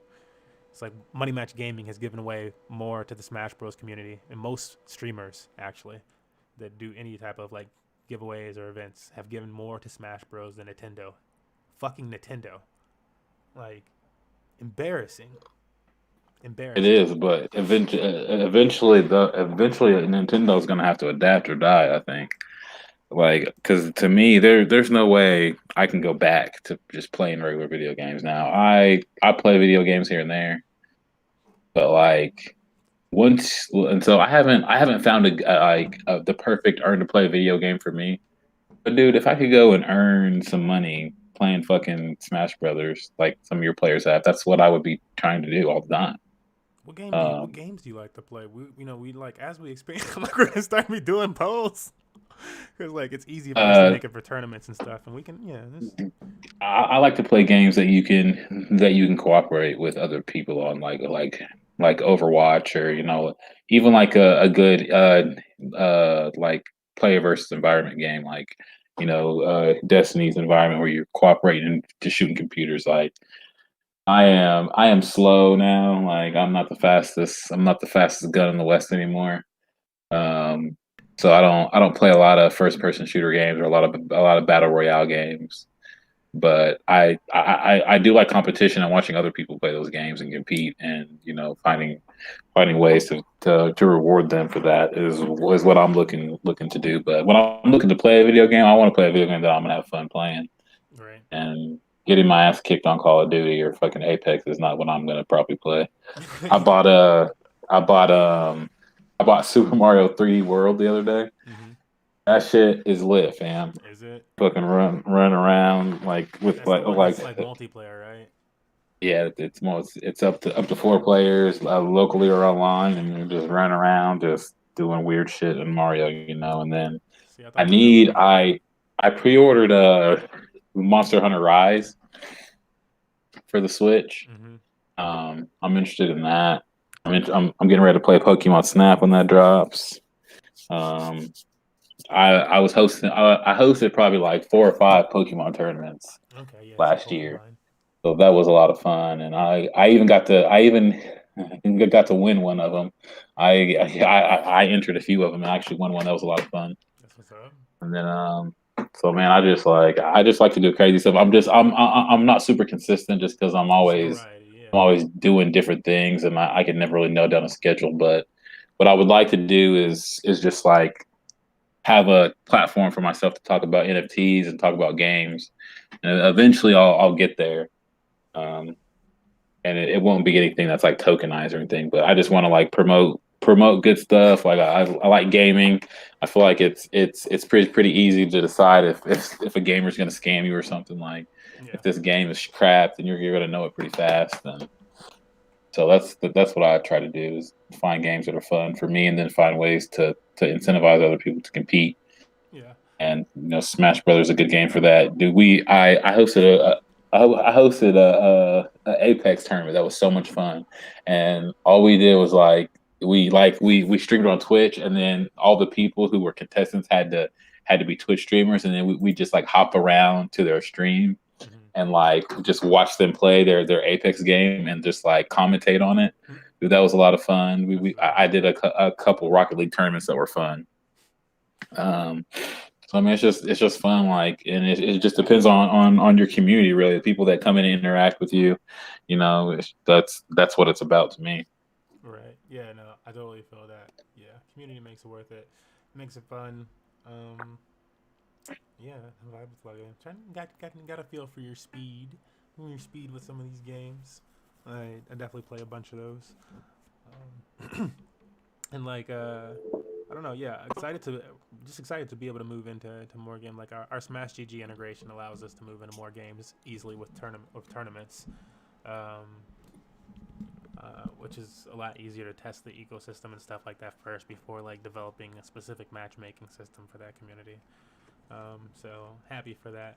But yeah, hopefully that'll be like another way for us to get more games into this arcade and stuff like that. Like again, like it's like Smash Bros for our matchmaking system, but like I even need to play some more Smash Bros, man. I don't get a chance to play that often, but like it would be great to have like a like just like a Smash Bros night or something where just get on and play. Like when Smash Brothers first came back to Switch, I had a bunch of guys who we would just get on at a certain time, and just if you win, you stay on. If you lose, you get off, and just rotate. And it's just just pick whatever character you want, and that's what I like about Smash is it's just like you can get together with whoever your friends are, whatever, and just host a little fun event or. If there's a bunch of your buddies that live in town, I know the Smash community here, like sometimes they have friendlies at their houses and shit like that. So it's just, I like games that incentivize communities and stuff to play the game and get together. And I feel like, especially in the climate we are now with all this fucking real or fake COVID, I don't know what it is now, man. Like it's weird out here now. This COVID stuff is just like gaming is something that's always going to be here. Yeah. It's like if COVID wipes out a bunch of people, well, gaming's still going to be here. That's why I think it was hilarious that these people decided to short, like these hedge funds decided to short millennial culture. They decided that we're going to short video games and movies, and these fucking kids are gonna fucking have to deal with it. And our generation was like, oh no, not today. We're like there's no to me. And I think that shorting GameStop was smart for a while, but don't fucking go irresponsibly short. Yeah.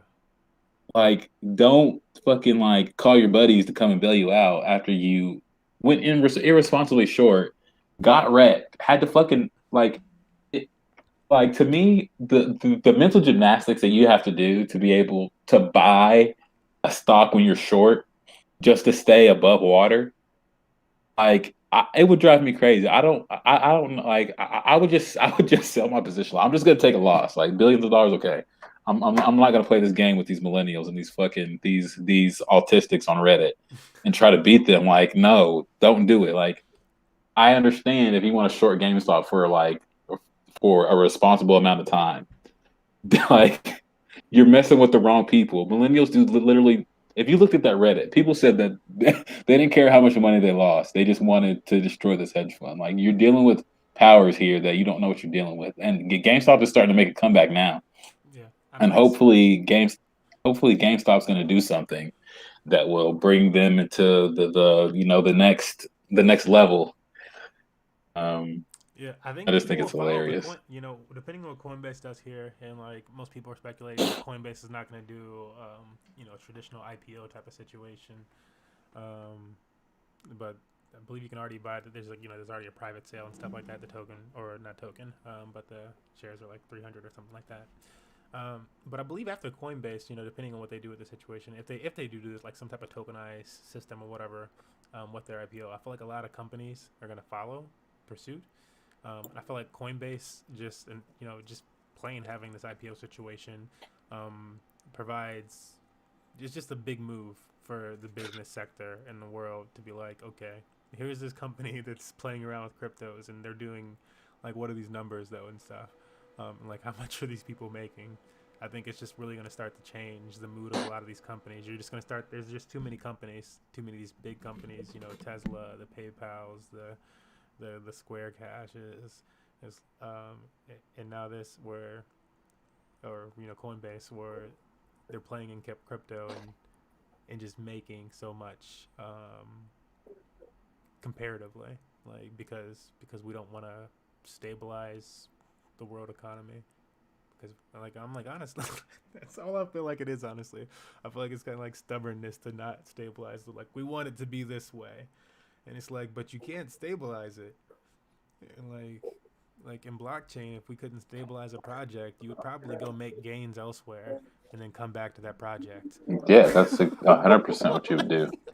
And that's the reason why it's not sustainable, is because we have all these people just printing money.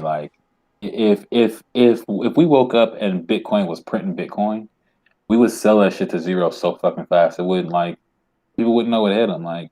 You can and that's why it's crazy to me that inflationary. Yeah, no, we're out. We would be gone so fast. And that's what people need to realize, that you have to apply your investment strategy, that you're using with Bitcoin. To me, dude, the day Bro, before Robinhood, the day before Robinhood did that GME bullshit, I was just about to fucking sign up, bro, and try to put some money on there and buy GameStop. And the damn. only reason I've never got any type of stocks is because I don't understand them. I can't go on the blockchain and see how many fucking GameStop stocks there are. Yeah, I don't like And this I new had no stuff idea, either. dude. I had no fucking idea Brokers that and you can short more bullshits. stocks than there are.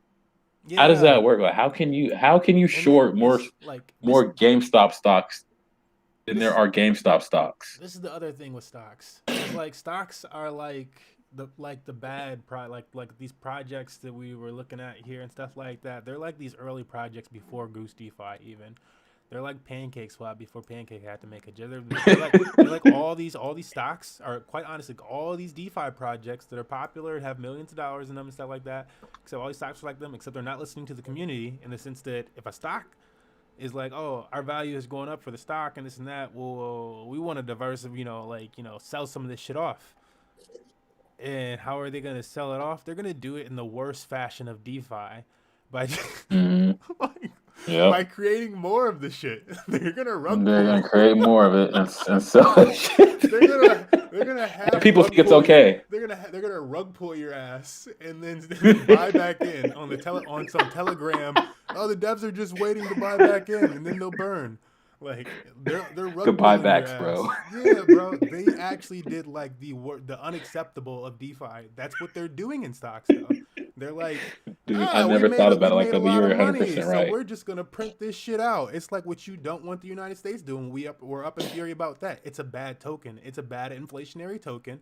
That the moment people start to make gains, they make the gains, and you stabilize at whatever the fuck they decide to stabilize you at. But it's like if you want to sign up for that, that's cool because there's still gains in there. But for them not to be transparent about that is an issue. Yeah. That's an No, I issue. can't. That's an issue. People should be able to know that. Most people don't even know they can continue to print the fucking shares. Like, I bruh. had no idea. I swear to God, I did not know. But But it's now like, that I know, I'm bruh. definitely not getting on Robinhood. You can But guarantee that. it's like, bruh, what? Like every fucking, it better be tokenized. Yeah, it's like, cause like, Very. we would be considering in blockchain, we'd be like, what's the burn rate? Yeah, okay, it's inflationary. But what's the burn rate? Don't nobody. Oh my god, we would not allow it. Put a fucking time lock on Never. that. Never. So it's just like if your government is not something that you would invest in, then that's a problem. Like I don't. And it's just like you're literally forced to support this government that's going on right now. You're literally forced to pay taxes on something that is inflationary. That is not like like this project is not working. It's not working the way it should. Like this DeFi app is literally it's constantly rugging everybody. Like the American government or the American Fed, monetary system as a DeFi project would get dumped to shit. No one would buy this shit. Yeah, Nobody. yeah. We're just like forced to have it. We're basically mining USA DeFi tokens Yeah. that are fucking getting printed and worthless. It's like And they're going in the other telegrams and flooding projects, which is the craziest the thing. It's like stop the flooding other projects APY then. is gross. There is literally no APY on this project. Oh my god, yeah, it's insane. It's insane. It's insane. I pulled that up in a stream a few days ago where I was like, this is the average bank interest that you're gonna get. I'm like, this is some fancy one that they're saying where like you can get up to 5%. I'm like, but this average is like point oh something. Y'all, you seriously not gonna just put it and die? Like, Like y'all about to miss these gains off 5%? you're not gonna put it Like and die? no. You're not gonna put it in something and else? and really Oh, like people don't understand that really. I never started winning in my investments until I understood the risk I was taking, until I understood that I need to make sure that I can make multiple trades and not risk my entire portfolio. When you start realizing that you're just dealing with multiple levels of risk. So, but with that risk comes the same level of reward. If it's a high risk, if it's a high reward. If it's a lower risk, it's a low reward. So I kind of try to stay less risky usually when I'm investing in things, but I still take risk on things. I wanted to ask you Oh, yeah, I took a risk last night. BDT. What About what what did I? what you take a risk on? Okay, I'll show. Well, my risk last night was. I think it was. I didn't know if I showed this. I think I was going to show this at first. This is my risk last night. And so, which I should have sold some of them earlier. But my risk last night was this token, where I figured it was just is an insane high APY, right? So this token came out last night, the billions APY. I'm like, this thing's gonna go down to $2. But at the same time, I'll take some of that money. Hmm. How much of that money I'm going to take at the APY and the stuff that it's pumping out at, like again, $16 right here, and I need to just sell this right now to confirm that gain to make sure I don't have any of that loss. But Locking them profits, man. yeah, lock in your profits. But so like the cost that it cost me to get into this farm was of course the transaction fees and then 0.3 dot. And so as long as I gain that 0.3 dot back, I'm here to farm. Like, and that's just how I so I was like, yeah, that's gonna. But like a lot of times, where people get wrecked is they go in and they buy the token itself.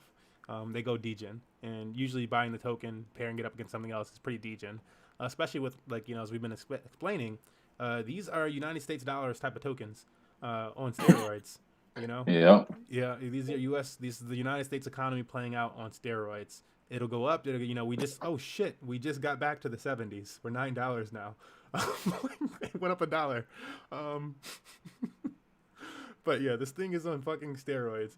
And so with projects like this, you want to be really careful. I always tell fam that ask, I'm like, yeah, watch that thing for the first day, first 48 hours. Try to catch a bottom. But like buying in on a token at the very when it first releases, I would try to get into it some other way than actually buying the token. Make sure your assets are secure, make sure you can withdraw them and stuff like that. I wouldn't even go in with a big amount initially. Yes. Oh my Um, God. I always tell people like like you say, what my thing is like you never want to put your total allocation at one time. yeah, You nope, always want to like even if you buy at $1 and then next day or next hour, so you have to buy at $1.10. Like that's what you want to do. You don't want to give them your total allocation at one price. You always want to try to dollar cost average. Now the best is when you buy at $1, then if you really that's why if you really believe in the project and it dips to 80 cents, that's a discount for you. You should be buying that again. yeah, And if it keeps dipping, that's another discount for you. Buy again because say someone got in earlier than you and they made their money and they're ready to move on. Maybe they don't believe in the project, so they're gonna take their money and run. Well, that's your opportunity to buy. Like don't try to chase something fast. Try to build a system of something that you can sustain. And it's just like, and then all of a sudden the market will start turning around. So since you bought on the way down and starts going up, you're gonna make more money than if you just buy all at $1. exactly. And the other thing, like you said, you have to really test that NFT platform is called Soda. It was so hyped. It was like a trust swap launchpad project, and they did a initial Dex offering, and so I went on their NFT platform to see what I could do, and lo and behold, there is no way to withdraw your BNB Mm, for the NFTs that you sell. I'm damn. like, man, this is some bullshit. Like, and I mean, I ain't trying to further the project, but that's some bullshit. Just like NBA Top Shots, dude. People are making hundreds of thousands of dollars on there, and you cannot withdraw a cent. Like, it's Wow. frustrating. But you have to be honest with your community when you're explaining this stuff to them because like I said, I want my money to be liquid. I don't want to be held up by some verification or someone that wants to know my identity just because I want to go get my money. Right. But again, that's a part of the risk that you take. So good thing I only spent like $250 on NBA Top Shot, so I'm not like, oh shit, I need that money back today. That wasn't my rent money, or that wasn't my my gas money or something. It was just money that I had to lose, so that's what I threw in over there. And I know that's easy for some people to say. Not everyone has money to lose, but like me and you are at different parts of our journey in this. Hmm. Like when you're beginning your journey, you're learning about how much money you have to spend, how much money you have to put in crypto. You're buying a little bit of crypto a week. Like when I first started in crypto, I bought a little bit a week, buy a little bit this month, try to keep buying. And all I was doing was buying. I didn't know how to cash out. I halfway thought, it might be 10 years before I can see my money, but luckily, depending on how much research you do, you find ways to, move money around, ways to spend money, or what ways to spend your crypto and stuff. And you meet people who let you know things, and you learn how to move around, and then you get moved to a different phase of your journey. And then all of a sudden you're just like a pro, and you're like, okay, now I can go and farm some shit. And you're like, and then like when you tell people you're farming shit, they like fucking think you're fucking farming potatoes or fucking carrots. Like, nah, bro, I'm over here on the internet, not going to work, fucking sitting here, fucking making money. And you're laughing, but yeah, go ahead and laugh. we'll see who's laughing later. Yeah, I know, man. Exactly how it's like. It just feels like that. Like I'm like, bro, just happy started when started, because it's definitely, like as you say, it's definitely a journey. You take everybody. I feel like everybody in DeFi and crypto and stuff like that. If you started, a month ago, a week ago, have maybe experienced a rug pull. AKA, and for people that don't know what rug pull means, that just means that the project left, the developers left. It was a scam. You lost all of your money. This is what a rug pull is. This is what a rug pull is. You were talking about like LP, the fucking like money that's there. They will take the liquidity out of the token to where you cannot trade it anymore. Like there's no ETH there for you to get. Yeah. It's gone. Like they will rug you, or they'll mint 1,000 tokens, and then they will take the liquidity out of the market. And so it's just like it's the same thing almost every time, or a flash loan. Yeah, exactly. So that's what a rug pull is, and yeah. They're not fun. Like rug pulls aren't fun. Yeah, it's not fun. But like chances are, if you've been in crypto, and / if you stay in DeFi until it's as DMX was saying, it's just the Wild West. If you're in DeFi at this point, you're in there because you realize that there are gains. But it's the same way that if you realize crypto at this point, you could go ahead and wait till Bitcoin is 5-10 more years old, has stabilized. Nobody, there's no concern, and everybody totally understands it. Or you could invest $10 like you could have done 2 years ago, and that $10 would be, if you invested it 2 years ago, like $1,000 or something today. You could do that with, and then you could do that with all sorts of different tokens that have popped up. Like I had in 2020, I started this little tutorial series over the summer where I shared, just Coinbase and making some profits, how to get started in crypto. And I was showing people how to start on, Hive and do some blogging, and also on Coinbase for the free crypto, move it to an exchange, and then you can plug it into something like DeFi, like either BTT, which would have been a good choice because it only went up. From the time that I was doing it, we had just got to the bottom, so which only went up, and then just other DeFi projects and stuff like that. And every token that we talked about during that stream, as well as everything else on the Binance Smart Chain, went up at least 50%. So you were going to make at least 50% from the 20 or more. They say $150, but they give you like 75 on Coinbase. So potentially $150 within a month or two that you would have had to play with. And then everything continued to go up multiple X's and stuff. It's just like it's easy mode out here right now. Jumping in at some point, yeah, when it's free money, when it was just like, and like even then some people are, no scam, this and that. I'm like, bro, it's free money. It's like they asked you to watch it. I don't know what you mean. Bro. Like you saw I just made. I'm over here because I made this video. I was like, I'm about to make this money on the toilet, and y'all gonna say I'm scamming. And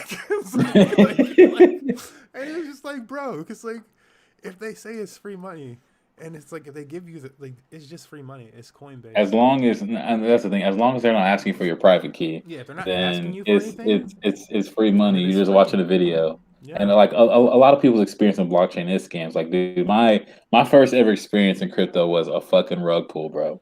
I bought these Litecoins, and I bought Litecoins, and I was trying to mine Litecoins, okay, and it worked for about 3 months, okay, but so And the thing is, dude, you can make a lot of money off scams, but it's hard because it's risky. You never know when to get out. Yeah. But like, so I was the thing about it was crazy. I knew it was a scam. Like I told Exactly. the You guy could who got tell me it's a in. scam. I You could be like, told that look a little scammy. Should I go I into it? told I don't know. the A I lot of told people the are in it because those people know it's scammy too.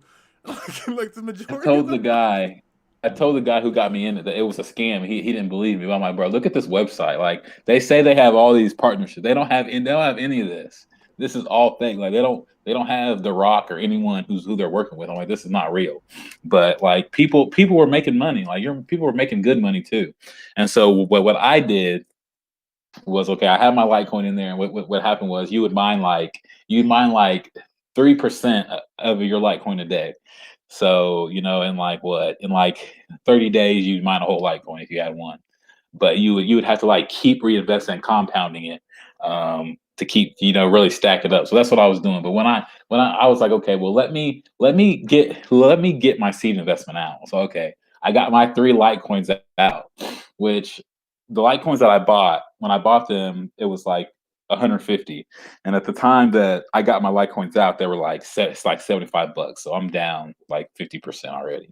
But like luckily I actually got my Litecoins out because like a week or two after that, the whole project is rugged. Took everyone's money. The guy who got me in had put like another $2,000 in. And so he had lost all his money. So that ruined him for crypto. Luckily for me, I still have my Litecoin, so I could do something with it. So what did I do? I bought Tron.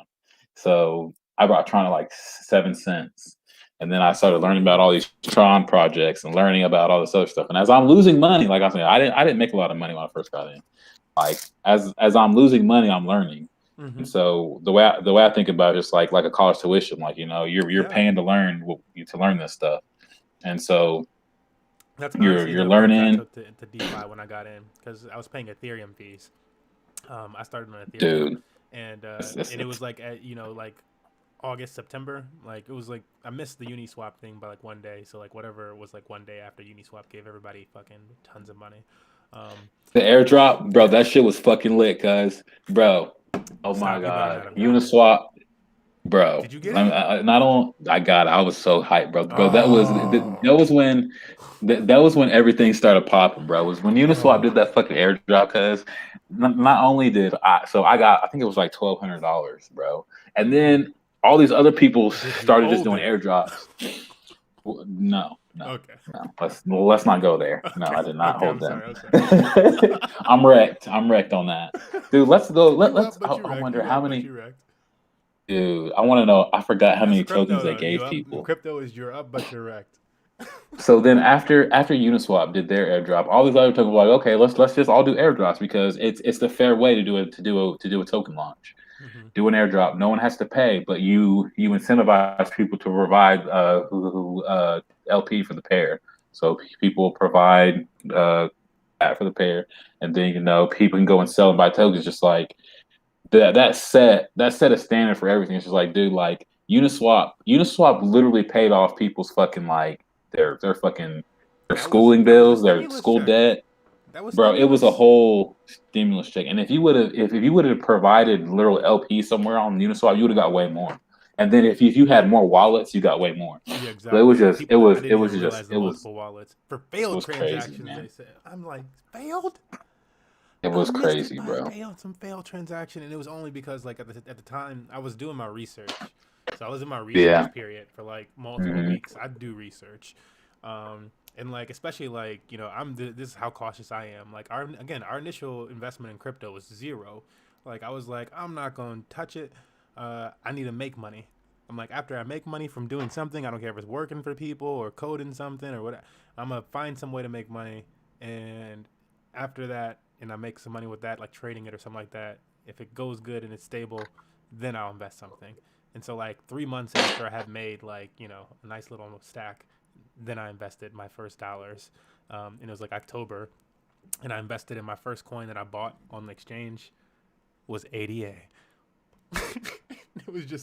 It was a wild fucking journey in that sense because ADA popped. It went up to $1 within like 2 fucking months. Yeah, 88 went fucking crazy. I hope you still have some of that. I do. I kept it through like we sold it off during the bear market, and then whatchamacallit, but we held our gains and stuff like that. We kept some of it in ADA throughout the whole time. We've always been in ADA. But then I bought back in at the bottom when it was like 2 cents again. I was like, it did it before. It was Yeah. like, if it do it again, like then we'll make the same amount at least. I'm like, that's cover. I'm like, for us, that's like at least like a year or something like that of paying like events or something. So and so yeah, it's doing it. And so 88 again, the nice call, and they just launched Shelly. So native tokens are on 88. It looked crazy over there right now and stuff like that. I think it's still like testnet or whatever, but they launched that. I would love to get into something on ADA, but I literally know dick about what is on there at all. Like, I'm trying to figure out what makes ADA more valuable than Tron, and it's literally like, I think one of the things is the coding. Coding. I heard about that from you, and the fact that they're like reaching out to Africa and trying to like really push. Dude, a lot of people are really trying to push in Africa right now. They're really trying to like. And they're making easy interfaces for token creation. That if they're making token interface that's easy to create, like like on Tron, you still got to do some. Mm-hmm. You can pretty much make a really easy TRC10. Yeah. Like it's like some button pushes really. But like for the tokens to really be what you want them to be and stuff like that, right? You need to do some extra stuff. You need to put a little extra code into it, which there's no easy interface for that. But like in a few weeks, like 2-3 weeks, they're talking about launching an interface that's native to the platform for people to just create their own tokens. And like you can currently do it with like a little code, but like they're just gonna launch that. And I'm like, if they're doing that, they're gonna have NFTs and stuff like that. And you can just use JavaScript. These are like the big, value pushes in my opinion toward it, where it's like, that makes it's easy. It's the everyman's crypto in that sense, Not that these other blockchains, I think they're going to continue to develop and stuff like that. And if ADA is creating something, you bet your ass they're going to rip it in some sense. Yeah. but it's like they're Facebook out here. But yeah, I think that's its real value. It's just and it's. I mean, they've been sitting on the fucking sideline for years, so they better come out with something. But yeah, that's all I can really say for ADA. Is like they got a lot of the other stuff. Somebody was pointing out that they're still like decent transaction fee or whatever the fuck compared to what they were talking about. But we'll see. I think I do think Tron has the ability to compete just as much as anybody else, especially with the staking of Tron to get free transactions and shit like that. Where was that much cheaper to do a few months ago and really stack up, but as platforms like especially if it happens with ADA, where the price of the token goes up and there is some type of transaction fee, like some type of small transaction fee, obviously, but 0.1 ADA and all of a sudden ADA is 10 cents or something like that, and it just keeps going up. It's $1,000 token one day. That's going to become too much for people versus a Tron situation where like the max cost could be to slow your ass down. Like it's like, no, put a little bit of money in and slow your roll. Don't be moving super high amounts. You can't afford that. Don't be moving tons of money a day, like until you can afford that. But like you're still able to operate in that sense. And I'm like, that is a catch that I don't know if ADA has quite. And like I'm still, I'm not like crazy bullish on Tron or something like that. But I'm like, that is. I feel like it's under. It's underlooked. I used to be a Tron maximalist. Shielded wallets and transfers. Is that ZK Snarks thing? I mean, I think it's just part of like I don't know what ZK Snarks is, honestly. But I just it's some type of privacy protocol. Oh, but okay, maybe. Litecoin is supposed to be bringing some type of privacy thing too. And dude, like I looked at Tron the other day. Tron is like the 25th token now. I was like, what in the fuck? Like, dropping down. We got some crazy shit coming up, like fucking stuff like Pancake and stuff like that, and there just hasn't been enough. I mean, Justin Sun's trying with his marketing pitches and getting Pancake's going on Tron for it. No. I'm saying PancakeSwap was just climbing the list on CoinGecko and stuff. Okay. And CoinMarketCap. But I'm saying like with all these new tokens and these ERC20s and stuff like that climbing, it's just becoming harder for Tron because like people are moving their money to BNB. They're moving their money to like a lot of these top projects already, and now ADA is about to be the new hotness along with DOT and stuff. Whereas Tron, is kind of second cousin or something like that with a black eye. Dude, all my money is invested in layer twos and NFTs, and I have a hard time. Like, dude, I at all times I want to sell my fucking Ethereum for other shit. Like, I fucking hate holding Ethereum, but I know that it like there's no other thing that can happen but for Ethereum to like rise from the ashes. Even though like it's already like it already has had a stupid percentage return already. Like the first Ethereum I bought was $89. Yeah, I bought up a bunch like was it 2 summers ago or something like that now? When it went down to like $90, I was just my thought was just look, if I can just buy enough Ethereum that it would could pay like a year of rent or something. What about if 10 Ethereum go? I was like I wanted 10 Litecoin, 10 Ethereum, and so much Bitcoin. My broke man dreams. And like, yeah, sure enough, that shit touched $1,000 again. But like that $90, $80 you got it at? My guy, what year did you get it? $85. But that was just one. That was the end of 2019. Okay. I bought the Ethereum, and then dude, the day I sold all my Tron for Ethereum, bro, I was hurt. I was like, why am I doing this? But I was like, I can't keep losing money like this. Like.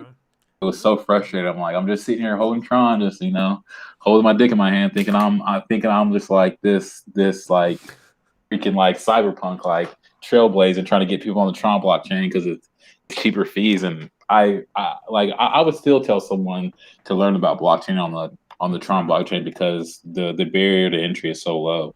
Yeah, it's not really that hard to get in there. But like the opportunity cost of having like 30% of your portfolio in Tron is just dangerous. Like it really is. And it's like even the Tron tokens that are on Tron is difficult because it's like they're just all in the basement. It's like it's hard to make money off Tron projects because the first day they come out they do great. And then in the next couple of weeks they kind of crash and they never really recover. I hold some clever tokens now. Mm-hmm. Just because I think that's one of the best projects on Tron that's not like supported by Tron. I hope they can do good things. It's just like me trying to support their project, but dude, it's rough out here. Like if you don't have if you don't have a good ERC20 token, and like I mean. Even if it used to be an ERC20 and now it's now it's on Binance Smart Chain, like Ethereum is where all the money's at. It's sad, but you have to pay a premium to get those tokens. Yeah. Dude, I paid like $89 just to buy an NFT the other day. I mean, and I was hurt. Yeah, my last Ethereum transactions, I got in at 2 good times. I waited for it to dip at one point, and I got in like a $20, $15 transaction fee time to buy some land and stuff like that in an Axie, which that's dope, man. That was a good investment. Yeah, not gonna lie. Yeah, so I got the Ethereum was like 900 at the time that I did that or something like that, and I made the money for it from BetFury. So I was like, cool. I only invested $15, and I have enough to fucking buy land. And so that was Axie's land is gonna be valuable at some point. Yeah, I really think it will. With they have a whole ecosystem and stuff like that built for that, which is and everything moving off chain to the Ronin blockchain just for ease of access and stuff like that. I think things like that and people moving to things like Matic, which I think will be a big player in gaming for that. Layer twos, man. Yeah, just like we need these cheaper bridges that people for specific reasons, like just for less reasons, the same way that like everybody wants to go out and drink on fucking Friday night, but you can't all fit in one bar. Nope, you're 100% right. And dude, blockchain has an issue with scaling across the board. Yeah. It's just like every project has an issue with scaling to the amount of people that are coming to their platform. And that's why I think that these layer twos. Like there's room for all these layer twos. And another thing, why the fuck is it going to take 4 years to upgrade Ethereum to 2.0? Like what the fuck? To me, it's a gamble. Yeah. Holding Staking all in your there. cards into Ethereum. Yeah, I wouldn't want to be Yeah, staking having in to that shit. I would do the, stake in 32 Ethereum to you, be able you to, that's why? crazy. You know what? The what beats that out to me? Like instead of doing like I would just have, I would just have to put it. If I had 32 Ethereum to stake, it would be on Binance Smart Chain. It would be on Binance Smart Chain. 100%. It'd be on Binance Smart Chain, and like it might be waiting for Coinbase because Coinbase is talking about you'll be able to fucking trade the Ethereum and Yeah. stuff like that. But even then, it sounds like they're like it's they said trade it, and it sounds like it's locked up. So I'm like, what's not locked up? What's liquid? Binance. Bro, it's I gotta go get crazy. some BETH. Oh man, BETH is dope. I was like, what? Bro, I'm just like, I like CZ. I don't have a problem with him at all. Like he tries to push blockchain. He pushes Bitcoin. Like he's not a Bitcoin maximalist, but like he tells people like Bitcoin is the safest thing. Like to me, I feel like I don't know how genuine CZ is, but his track record to me is okay with me. Dude, Binance is my favorite exchange to use. Yeah, it's It's the just best too one out nice there. It right has now. the most tokens. Like Now I'm gonna have to it's the check out Tesla of Avalanche. blockchain. I'm gonna have to go over and check out Avalanche because I saw they had some ghost tokens. They had some Aave. The Aave, okay. And You like Aave? I can't easily access Aave. I mean, there's Avagachi. it's on coin. I think they have it on Coinbase, but it's like It's on I need Matic now. oh, is it on Matic too? See, exactly. I think I just need to they're be on these like they're chains. like they're like just launching I just here need on Matic, and Matic is Polygon now. any chain that allow me to do some DeFi, provide some Dude, hold liquidity, on. and potentially get FTM, some Aave. FTM. What is it? Phantom. Mm-hmm. Check Phantom out. It's a You blockchain. know who yeah, you know who Andre Cognier is, don't you? Mm-hmm. Dude, I'm so frustrated with Andre Cognier. This dude, this nigga, bruh, like has all the rugs, bro. Like his shit gets rugged or gets scammed all the time, and people just like throw money at anything he does. They just throw money at it. So he's like, he bought like sushi and fucking. He's the guy with Yearn Finance, and he bought pickle and bringing all these other, decentralized these all these DeFi projects kind of into the Yearn Finance ecosystem, but they have like their own kind of tailored sidechain called Phantom, and it's gonna be I think it's gonna be very close to what Binance Smart Chain is, except for you'll be using Phantom token. But they have like sushi and like Curve and like those really like bougie DeFi projects that are like like the shiny DeFi projects Yeah. that everyone really talks about. And I really think it's gonna go crazy. Like one of my friends, like he just gave me some. He gave me like $100 worth of that shit when it was just a couple cents, and now it's like 50 cents now. So it's just like, man, it's going pretty. Yeah. Actually, I think it was like 10 cents when he gave it to me. Okay. I saw somebody shouting that out in the chat that I was in. Just like chilling in some chat. So I'm like, okay, girl, okay. Check it out, man. I think it'll go on a run like Binance Smart Chain, assuming that I heard that there's supposed to be this. Everyone's talking about this Ethereum upgrade that's supposed to burn gas. Mm-hmm. Either I'm stupid or I don't really understand it. Like, why would a miner not just up the gas fee even more if you're gonna burn his gas? Like, I am like so bearish on Ethereum. It's not even crazy. But I understand that Ethereum is going to go nuts. There's no choice. There's too much DeFi and alpha built on Ethereum Yeah. for it to stay where it's at now. So I understand that it's going to pump. Yeah. And I'm not going to sell all my Ethereum, but I really want to. I mean, the way that I see it, honestly, again, is kind of like that bar description that I did, like that analogy, where it's like, or you can play the same way out with countries or real estate, where Mm-hmm. everybody just can't fit in the same area, and because of that, we develop different ways that people, real estate's a really easy way, or vacationing is a really easy way to like see that play out. But because of that, we can't, we don't make everything accessible to everybody. like whether people want to admit that or not. Because of that, a trip to Hawaii costs, maybe $1,000 to get there, $600 for your stay, and like $40 a meal. Hmm. Why? Because there's not enough room for everybody. um, Yeah. Same way that like all these other like if there's like a big place where there's not enough room for everybody, and so this is how much it costs here. Why does that upscale place like there's not enough room for? They don't want it to be like super crowded. If they don't want it to be super crowded, there's certain things that are worked in the structure that way. I'm not saying that Ethereum's meant to be that way. I'm just saying that it could perfectly, there's a world where it can definitely exist in that same capacity. And that's the same world where a lot of these other chains then are allowed to exist as well, in tandem with these side chains, these layer twos, because, you know, there needs to be something that's accessible to everybody. It's like, always like it's not the greatest movie, but I always like the analogy of the movie. I think was it In Time with Justin Timberlake? And, but they have, the concept of the movie was like the world as they know it in this like kind of futuristic whatever era is like split into these time zones, as they call them, because everybody has credits, digital credits at this point. Very similar to Hmm. blockchain credits. Woo. But everybody had these tokens, these credits, and depending on what credits they had or how many credits they had, similar to like, and this actually plays out in our own world where like on the highway system. But if you had money, credits, you could pay to advance into the next district where life was that much better. It was just like, there was just more, there was just better. And that kind of already exists. Like, quite honestly, if you ever tried to go to New York, Yeah, if you're you gonna want be to go paying a see New lot. York, you got to pay.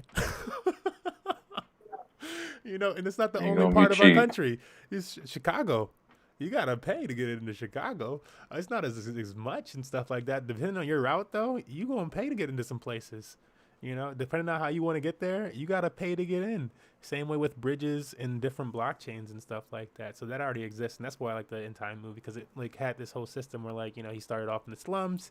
He made a bunch of money on like gambling or whatever. And then he paid to get into the next ecosystem, and then he paid to get into the next ecosystem. And like as he was driving through these, like, it was just like a highway system where like the houses got better and better and better over like time as he was driving through them. And then eventually he got to the wealthiest place, and it cost him like 1 million credits to get there, but now it's Dude, like, it's but those credits were time though, right? yeah, It was like time that he had yeah, to live. Yeah, yeah. I So was trying to make sure I remember what movie you were talking about. yeah, exactly. But Yeah, so he's that like was giving up sick. his life, but it's the exact same. Yeah, It's money, because like it was just an example of like money, because with so much money, you technically have more time. You got time yeah, to and do shit. But with less money, you're fighting for your life every day, like his mom was, and she ran out of time. Um, mm, and so like eventually he gets to he spends a wealthy amount to play the game. And so you have to spend a wealthy amount to play Ethereum. And it was like yep, this when I first got into DeFi, and it's still like that. If you want to get into crypto and DeFi and stuff like that, you have to spend money to play the game. But he spends all this money to get to the highest tier, aka in this example, we're using Ethereum as like the highest tier. Where yes, if you're on Ethereum stuff like that though, all the tokens that were like $30 and something like that a month ago, boomed. So you're playing with money. So like yeah, it's costing you money, but like depending on what you're playing with money. Um, yeah. You're right. Now I'm definitely glad I moved over to Ethereum and paid my dues. yeah, To the Ethereum god so that I could make a little bit of change. yeah, because But you're like on a different level. Like yeah, it costs some money. Like you complain about that, but like when you want to move it, when you want to pay those fees, you will. you will, and you will because it's worth it.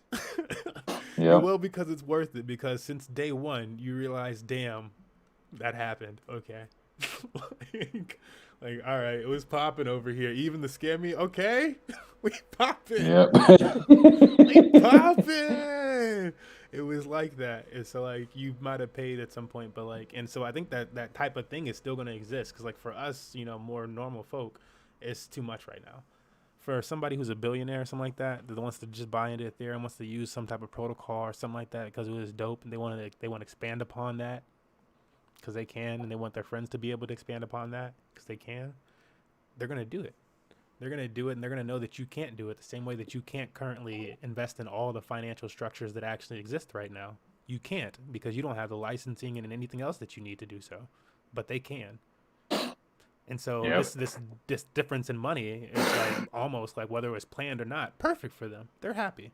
They're like, fuck it. You guys use Binance Smart Chain and complain about it being centralized, and if we feel like it, maybe we'll pressure CZ at some point or something like that. I guess you better diversify. Ha ha ha. Like that's the type of game they're playing, because they have the money to play it. They're like, yeah, we'll adjust to these new rules, but we understand them, and you guys go ahead and flood off of that, and we'll pump it whenever we want to. And by the time we pump it, if you weren't in, you damn sure won't be able to play. Yep, that's one reason why I'm holding on to these still fucking play in Ethereum Bitcoin. tokens. You can buy Bitcoin at any point of the way. At one point in time, if Ethereum continues the way that it's doing, the average person will have no chance of playing an Ethereum. It will become a whale's game. Flat out, you can't play. Like if you didn't hold any, you can't. You can buy it. You can buy it, but you won't be able to play the DeFi game. No, Not the you financial won't be able to structure buy game. alts. Not the financial structure game. No, you don't have enough to play this game.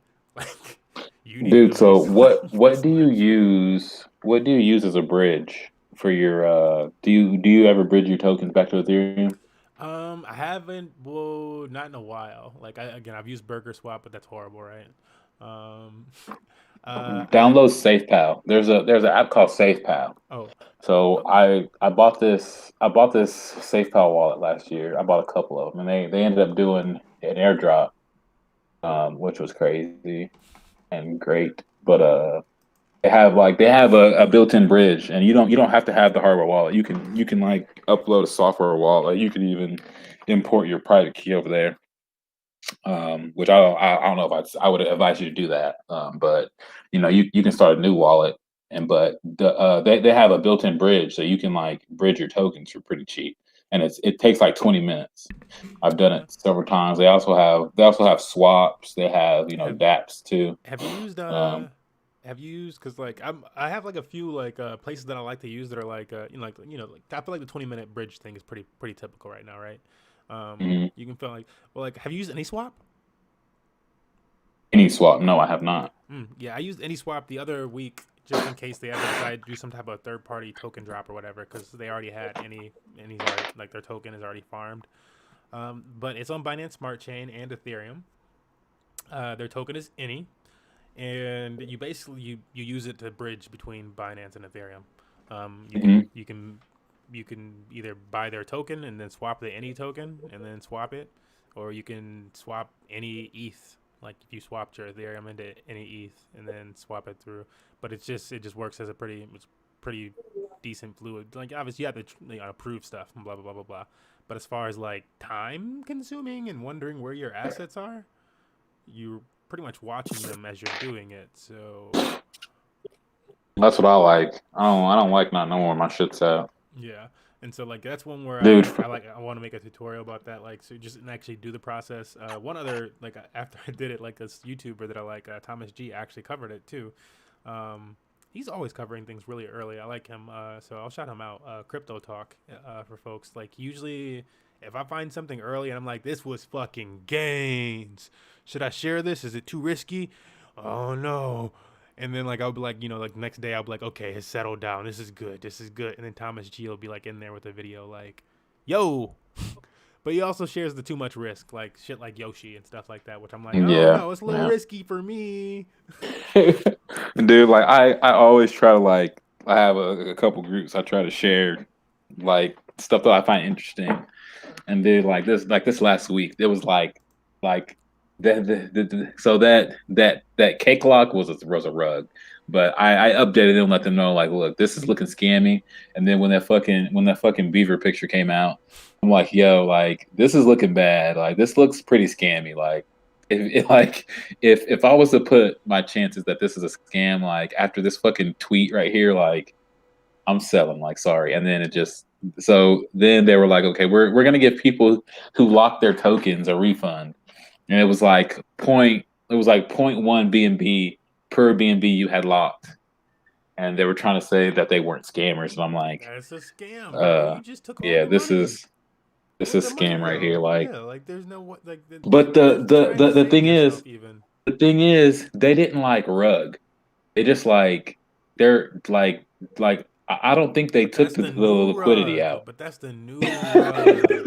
That's the new rug. Then you get the because then you get to stay around. It's like the irresponsible streamer. It's the rug 2.0, It's huh? the irresponsible streamer. It's the streamer that like puts a little sub count thing, and they're like, yeah, 200 subs, and we're gonna have a giveaway. And then they get the 200 sub, or like, it's like 199 subs or 200 subs, and they're like, but it's the next month though, and so those are mine. We gotta start over, fam. Like, I'm trying to get the 200 subs this month, and it's like, bro, like, don't you have the money? Then you have the money. Give us the fucking $5 giveaway. Like, but that's the irresponsible streamer because now they can buy back in cheap, and it's like that's kind of like what these rug Yeah. pools like to do. They're like, okay, something happened.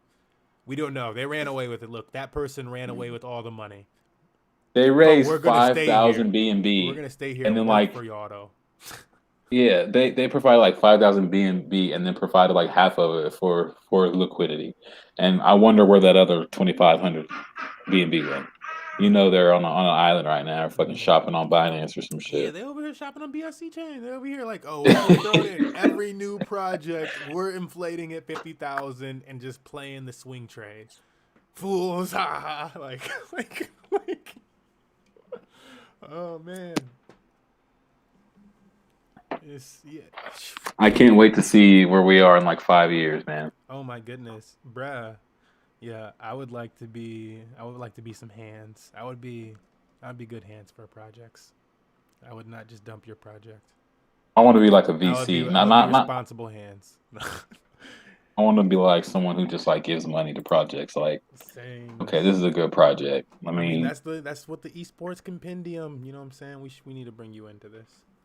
That's what we trying to build, and it's more of that's like, I you know what I'm saying? Like it's love that. I think that'd be fun. for that Mr. Beast of esports vibe. That's exactly what I want to be. Fucking Mr. Exactly. Beast. It's Just that fucking Mr. Beast like, of esports vibe. It's like, yeah, just imagine because like it's there. Like these people did it in like his thing is not really as sustainable. The amount that he's giving away, in the way that he's doing it and having to pay and stuff like that. It's like, okay, that's a little hard, bro.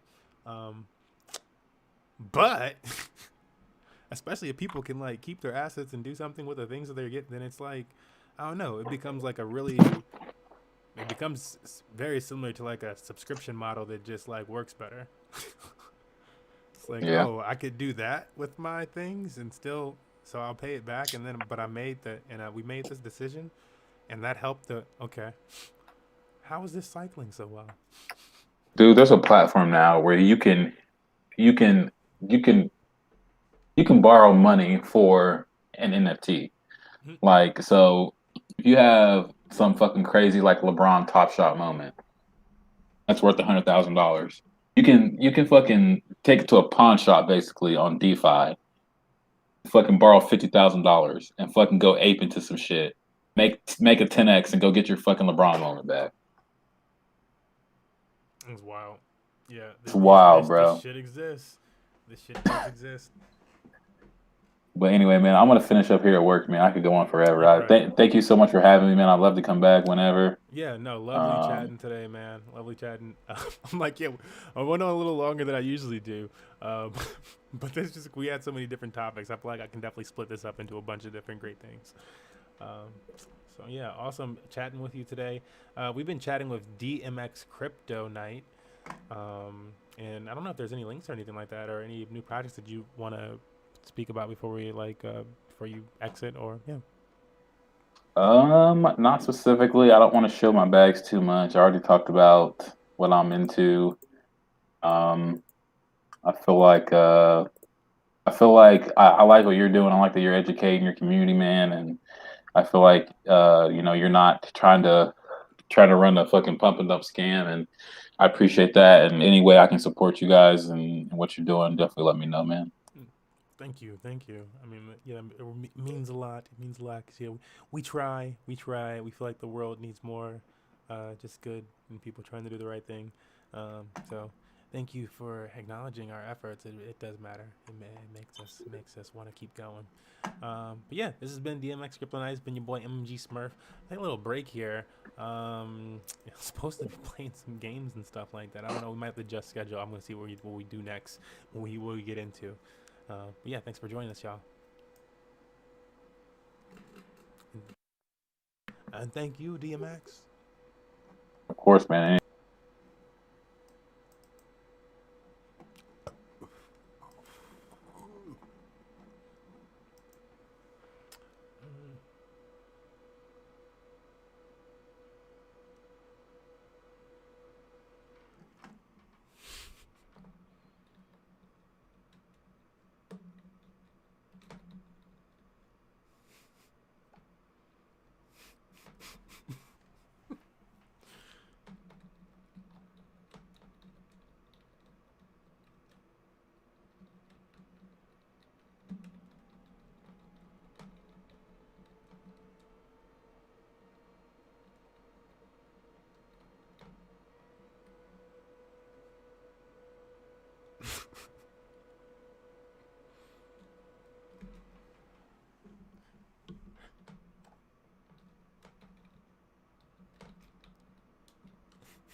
Okay, yeah. Okay, I gotta get like a drink and shit like that or something. It's been like a lot of chatting. I was supposed to be like flipping shit. My goodness, I can't believe I sat in that token down from $20. Fucking A. I was supposed to have so much more profit, but still made profit. And we're still gonna be in profit. But I didn't want to have to sell it at like $9. I wanted to sell it at like 15 or something like that. But I can't sit. You have to get your profit. And then you go ahead and do your thing. Damn. Sigh. It's all part of a day of crypto. You win some, you lose some, but you live. You live to fight another day. Let's turn some music on for y'all. It's been a long time without music. Shout out to our artist. This artist coming up is... We got up next. Ichimonji. The song's name is Feel.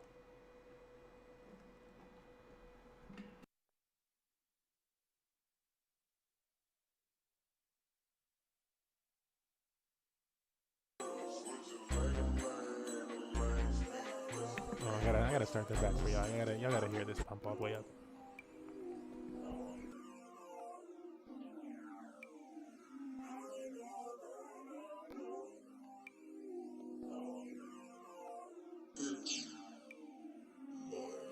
Nerf this.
my back.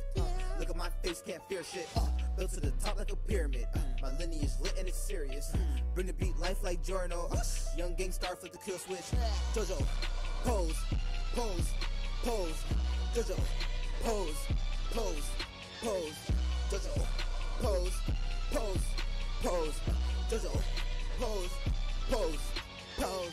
Are you sure you're not an enemy stand user? Ha.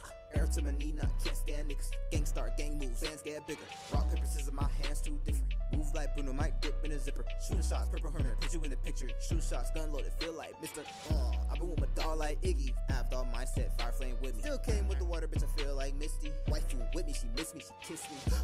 Gotta breathing like, come on. Murder, murder, muda, muda, beat it up, come on. Lisa, love me, lost with the glove on. Play a stand and let the requiem run on. Living a golden experience. My life too lit, it's delirious. I keep that star on my back. Look at my face, can't fear shit. Built to the top like a pyramid. My lineage lit and it's serious. Bring the beat life like Jorno. Young gang star flip the kill switch. Jojo, pose, pose, pose. Jojo, pose, pose, pose. Jojo, pose, pose, pose. Jojo, pose, pose, pose. I love you, Apollo Fresh. Got that emerald green. Feel like Kakyo in. Enjoy the moment.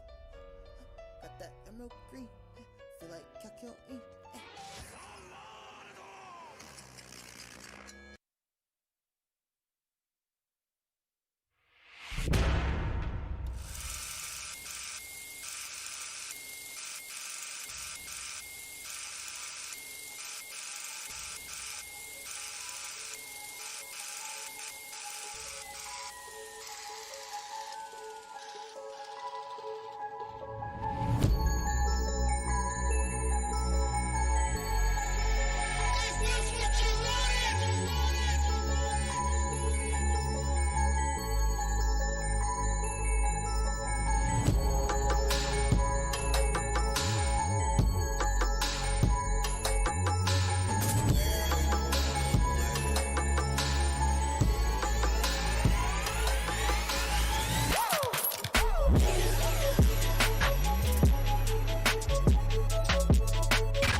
Wake up.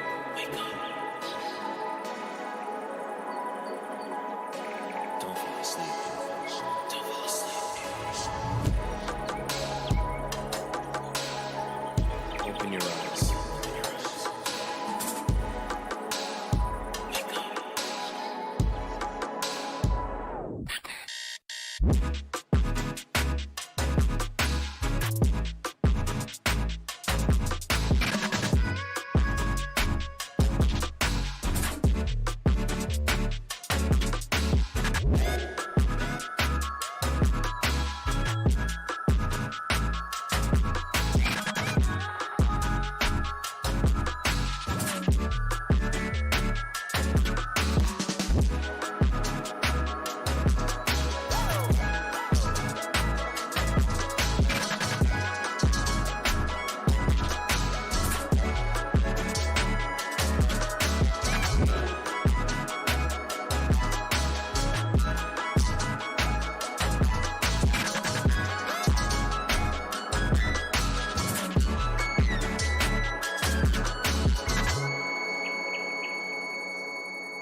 love with who I am. Back in high school, I used to bust it to the dance. Now I hit the FBO with duffels in my hands. I did have a Zan, 13 hours till I land. Had me out like a light, hey, like a light, hey, like a light. Slept through the flight, not for the night. 767, man, this shit got double bedroom, man. I still got scores to settle, man. I crept down the block, made a right, yeah. Cut the lights, yeah. Pay the price, yeah. Niggas think it's sweet, it's on sight, yeah. Nothing nice, yeah. Vegas in my ice, Jesus Christ, yeah. Checks over stripes, yeah. That's what I like, yeah. That's what we like, yeah. Lost my respect, you not a threat. When I shoot my shot, that shit wetty like on Shaq. See the shots that I took, wet like on Book, wet like on Lizzie. I be spinning valley circle blocks till I'm busy. Like where is he? No one seen him. I'm tryna clean him. She's in love with who I am. Back in high school, I used to bust it to the dance. Now I hit the FBO with duffels in my hands. I did half a Zan, 13 hours till I land. Had me out like a light, like a light, like a light, like a light, like a light, like a light, like a light. Yeah, Pastor Dawson Sell, he sending texts, ain't sending kites. Yeah, he say keep that on like I say, you know this shit is tight. Yeah, it's absolute. Yeah, I'm back with Boo, La Ferrari, the Jamba Juice. Yeah, we back on the road, they jumping off no parachute. Yeah, shorty in the back, she say she working on the glutes. Yeah, ain't by the book. Yeah, it's how it look. Yeah, by the check. Yeah, just check the foots. Yeah, pass this to my daughter, I'ma show her what it took. Baby mama cover Forbes, got these other bitches shook. Yeah.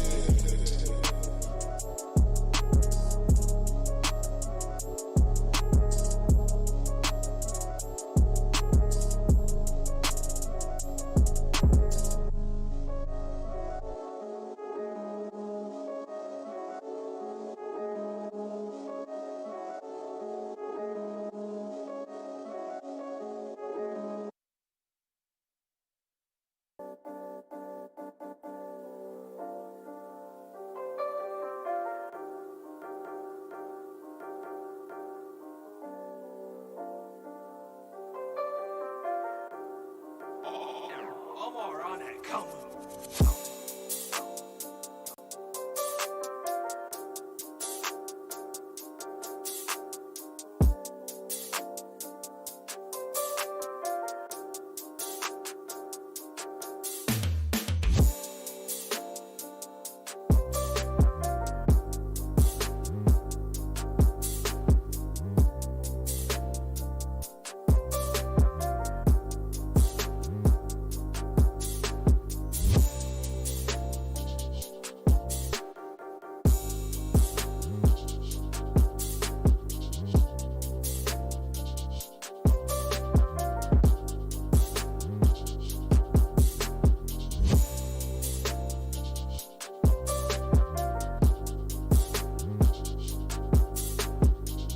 Damn.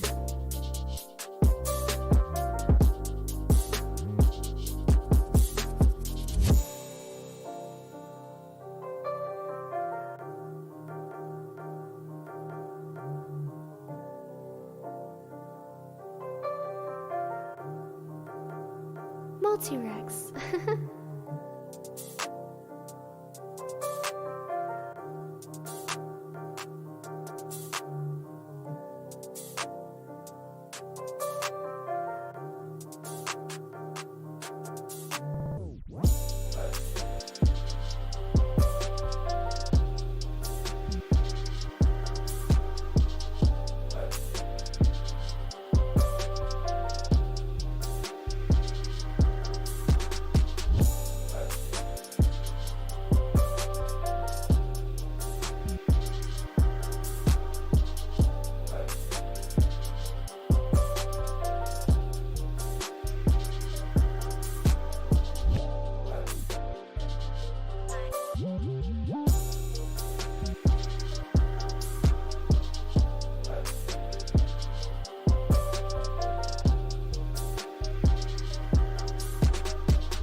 It's B-Sturt the God.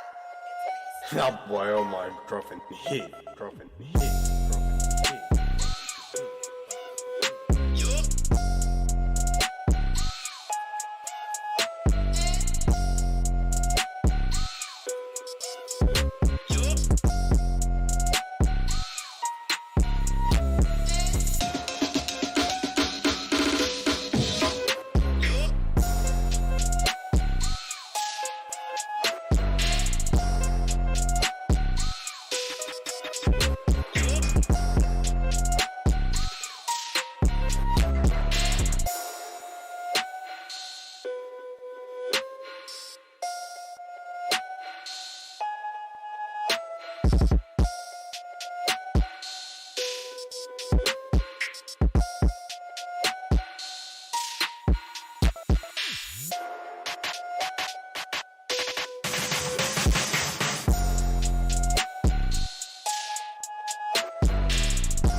Ja, boy, oh my, dropping hit, dropping hit, dropping hit, dropping hit.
recover act, I'm drowsy. I'm still posted up when you first found me. Did I just read that you just got engaged on me? I heard from your friend you couldn't even tell me. I bet you didn't wait on me. Should've known, should've known. Can't just leave it up that way. Should've known, should've known. Can't just leave it up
Yup, just counting 9 to 5, still get producing money. Niggas fighting for the throne, but they gotta take it from me. Shit's amusing, ain't it funny? I'm killing shit on the average. How I'm riding in the Ashton, shitting on you niggas, fuck a bathroom. I'm too busy laughing at you. I see nothing but a lost cause. I'ma stay on that come up. As long as Louis still a chalk guard, you can't comprehend my thought process. Niggas think it's so basic.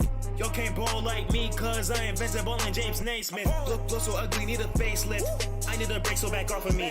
I do not want what you're offering. It ain't about cash, don't talk to me. Standing up grindless like coffee beans. Got niggas judging my artistry.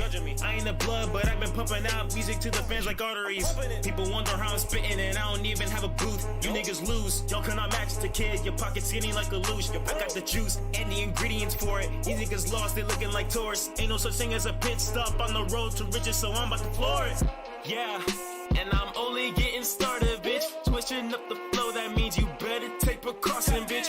Early bird gets the worm, and I already caught it, bitch. Murdering these beats, and then I tamper with the carcasses. I'm confident, you're inferior, there's no argument. Wise guy, I'll knock your bowels out if you talking shit. Exterior, rocking all blue, call that obelisk. Y'all stay at the bottom, then there's me, I'm quite the opposite. Hey, I just pulled your bitch with that gas, yeah. I just pulled your bitch with that gas, yeah.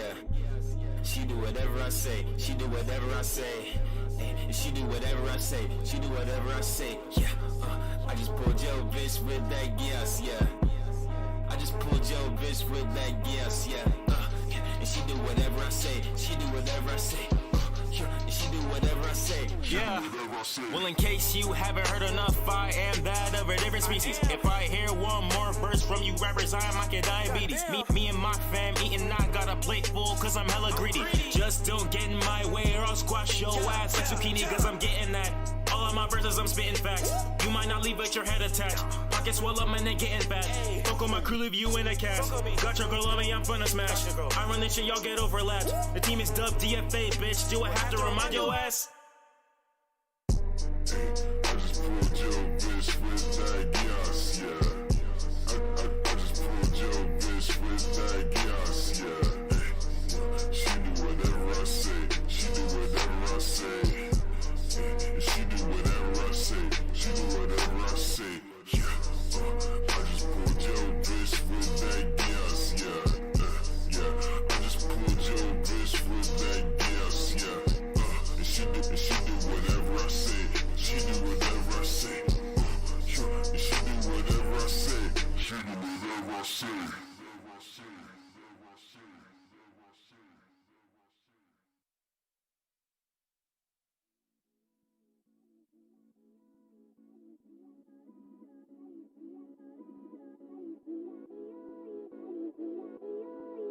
This is a Sheena and Trill exclusive.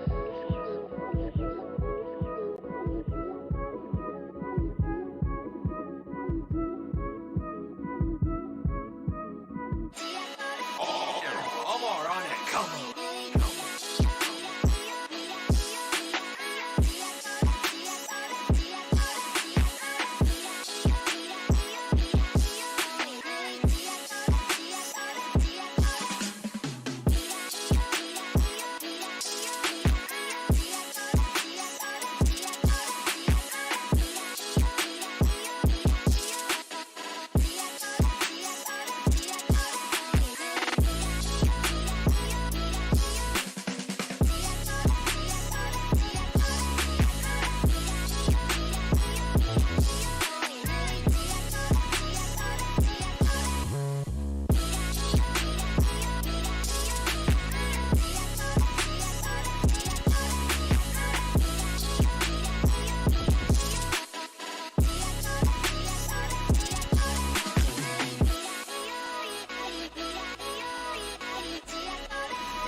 couldn't wait. I couldn't wait. I don't like to sit and wait for something if you don't really like it. I don't know if I trust it. I'm here for gains.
$10? Yes, sir. Man, somebody threw some big money at this. I know they did. I did watch a video. I saw somebody's comment where they were like, yeah, thank you, because somebody else mentioned it. And they were like thanking them. They were like, yeah, thank you. Maybe a few thousand real quick. And I'm like, son, what did you put in? But now, I mean, I had $10 and it's $140. I can see how it happened.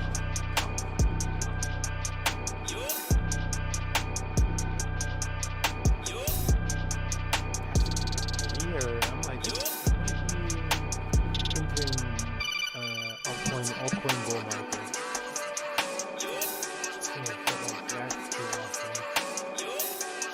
That's interesting.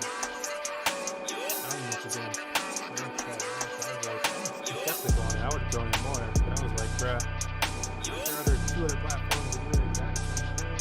Are you guys so many fucking drugs? But I guess if you got money, keep guessing.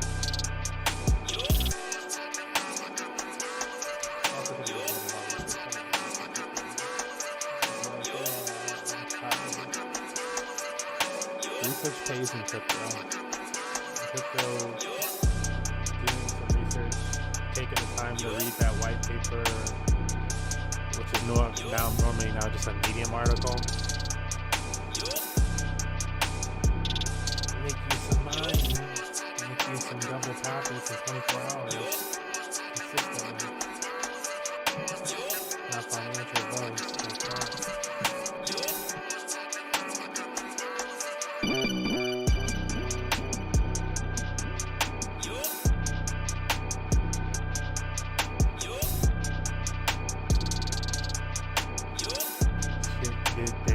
Storm, what is this? Fucking wild. The lower fucking something. It really was. I really wish I put more in.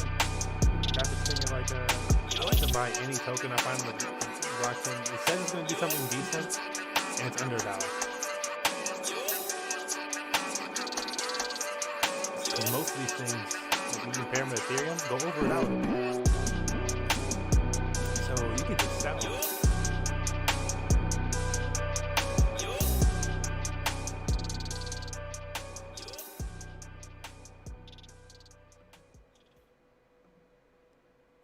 You gotta speed up shit out. If I'm not listening to music, man, it's on 1.5, 1.7x.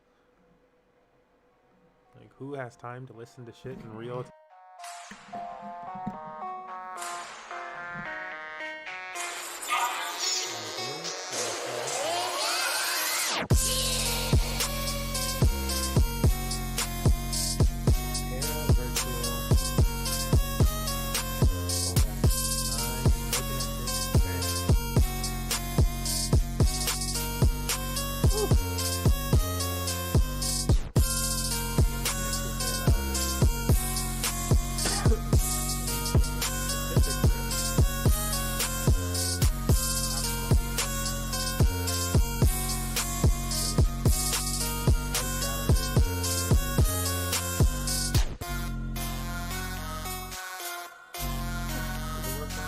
look at his little poster. I'm gonna have to get this. Yeah. I have to. And then Lost in Space. They got the Godfather.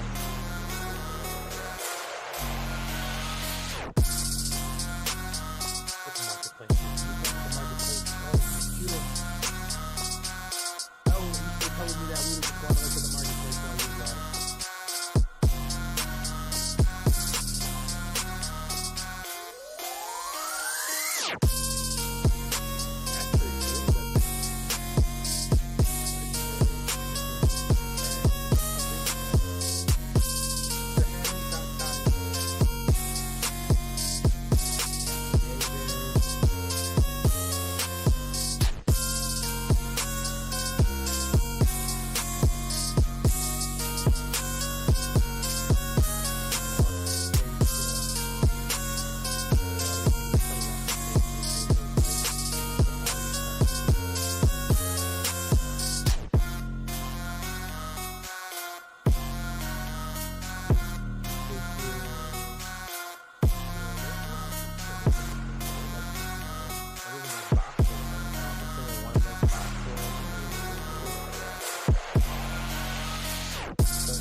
Gloria on stairs. God, so what is this? What is this? Is it just a picture or is it AR, VR? What is it?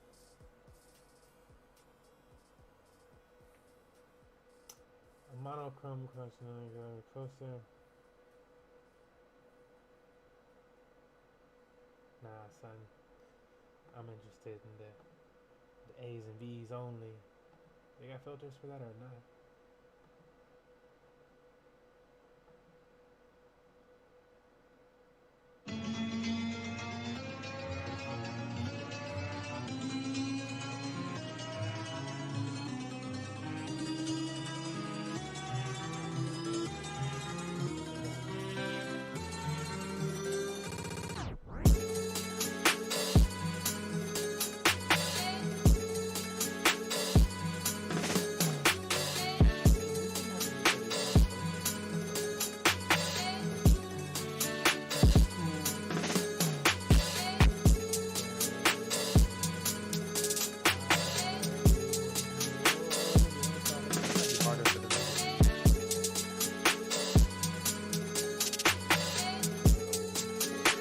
Boy, oh my, dropping hit.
check out the Lost in Space ones. I think the Lost in Space one's gonna have some. Yep, Lost in Space. They're all looking like they're 3D AR, just 3D A. It must be 3D AR.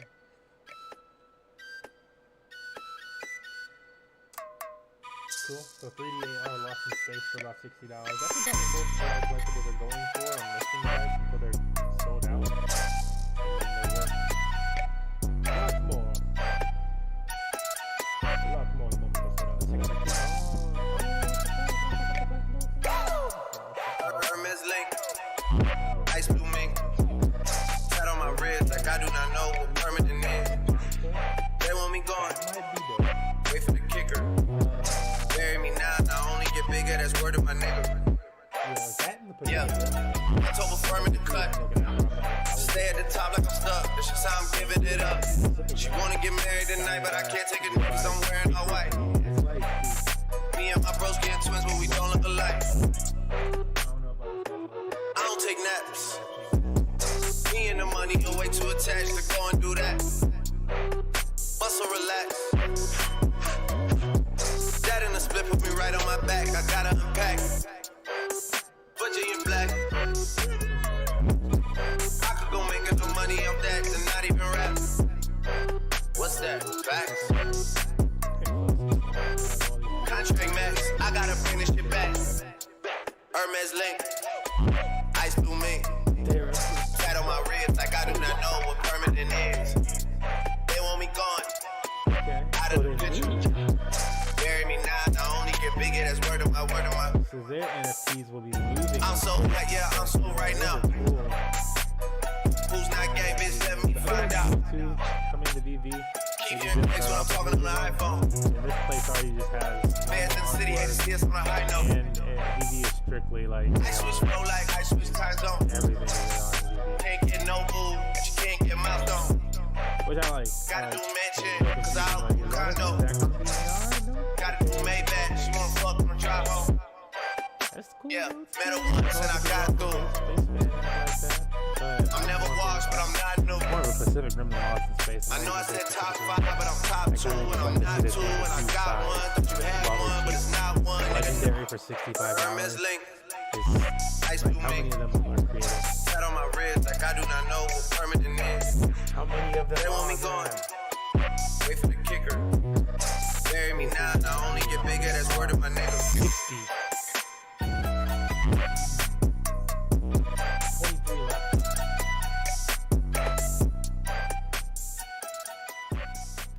So yeah, I mean these legendaries and shit like that might be popping a little bit.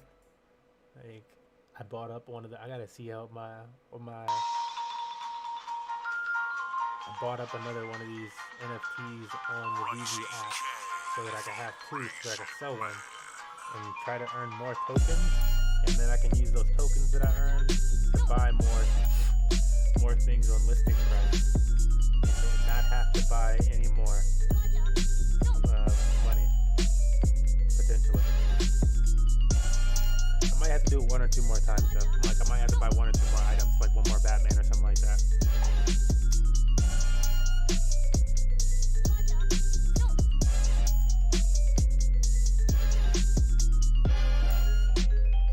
Crazy, this new world.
I would know the other people that are trying to maximize gains would probably fled the project, and it would be a difficult time. So I probably want to leave. 0.035. No, 0.0435. Can't remember that number.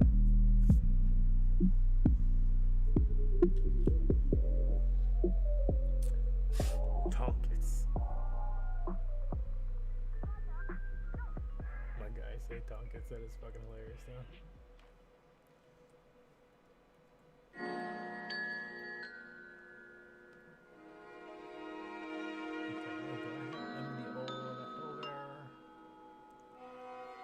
When set the beat on flow, whoa.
Selling out, and then these things just went away. Like, I don't know if people just weren't seeing them, they didn't know it existed, and then like since it popped up in the feed and they could see it, but it sold a nice little amount really quickly, like 300.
on it. Come.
Directories are titled Yeet. Two directories titled Yeet and one titled Yeah. It's one of the biggest projects in crypto. Two Yeets.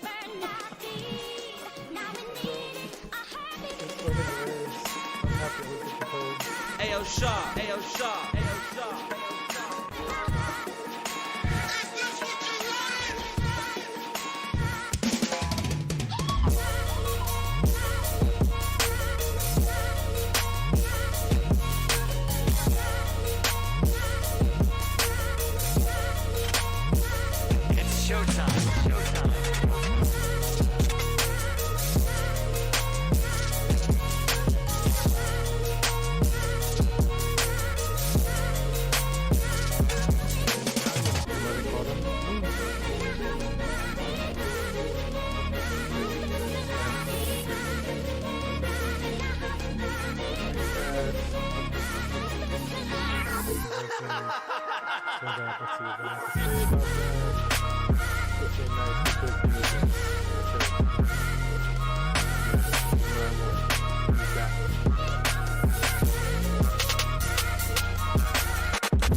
This is what reality is.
Some good in the world, so be hating on Facebook, but yeah, a lot of this stuff does use Facebook tech.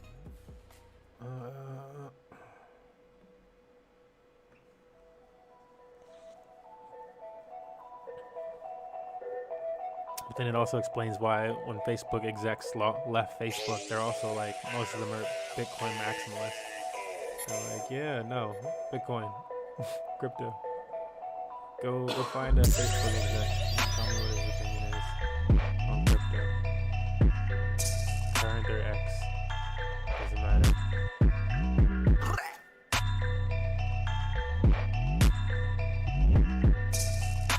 Because Facebook execs are probably wrong. Ooh, dude, BR34P must be pumping. My goodness, when the rake is down, the BR34P is up. Stay in the pool. Is there a DGen play for the night? Can we get a DGen play for the night? We need a $10 play. $10.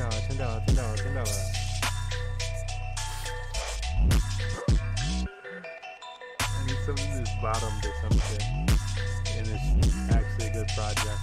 If there's anything to find that quickly. Any more ducks in the roasting tray? Whatever, son. Total ducks burn 1,500. Duck price. What's the duck price? Must be an expensive duck. No, duck total supply 33,000. It's like $1 or something like that. Ducky. It could be like it could be more than this. It could be a lot. Low TVL. That's why. We got on the farms. How do you get some ducks? Duck and B&B. It's nothing to get in. 5%.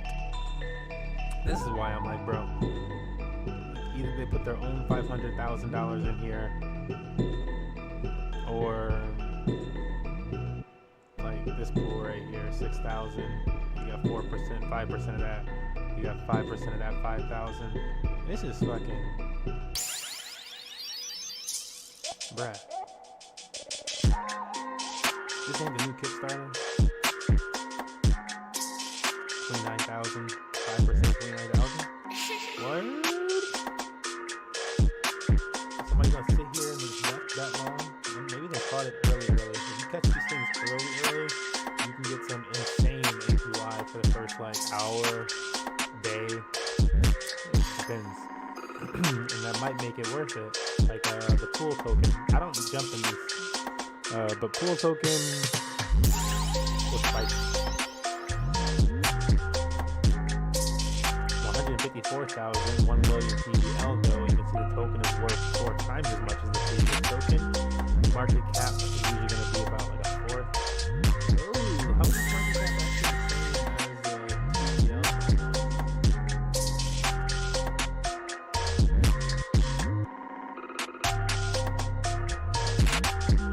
I like that. I don't see that. It seems weird to me. Yeah, really incentivizing you to try out these top 2 pools and buy the pasta token. So that's how they say incentivize liquidity. 40,000 APY. On that pasta, the best way to get pasta other than buying it, provide that APY. AKA, do you want to, like, for the arcade stance, do you want to go to the Dave & Buster's and play some games? I like to use Dave & Buster's. I don't even like going to Dave & Buster's, but it's just a common name. Or do you want to pay somebody for that Dave & Buster's card? You probably want to go there and play the fucking game. What is this weird cap thing on these? This is supposed to be a cap on the. What is that? 12,000.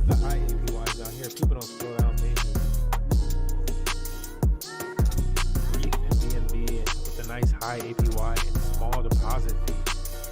Ooh, the reef incentive is nice. So if anything, pasta for the reef. If you trust pasta. That's the market. Berry data. Is this the actual Berry website?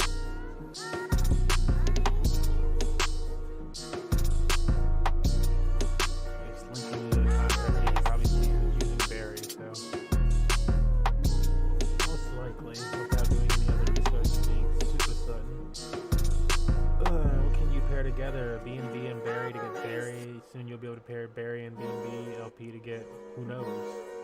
Okay, very similar to what MMG Gaming wants to do for our token, but there's not for an arcade, then it's for an Oracle. Just really cool technology. If you don't know what Oracles are, they make sure the prices are correct on the blockchain. That's my weird voice. 424 APR is nice. Be nice to compound that.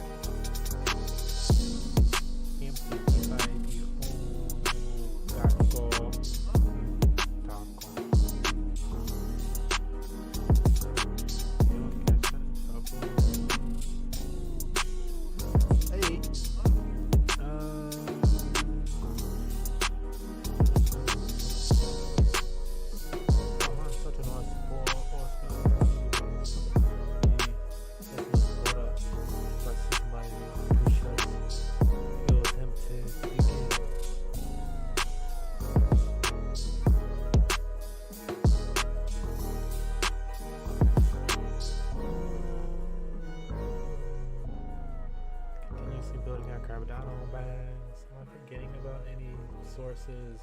There's the BSCX source of income.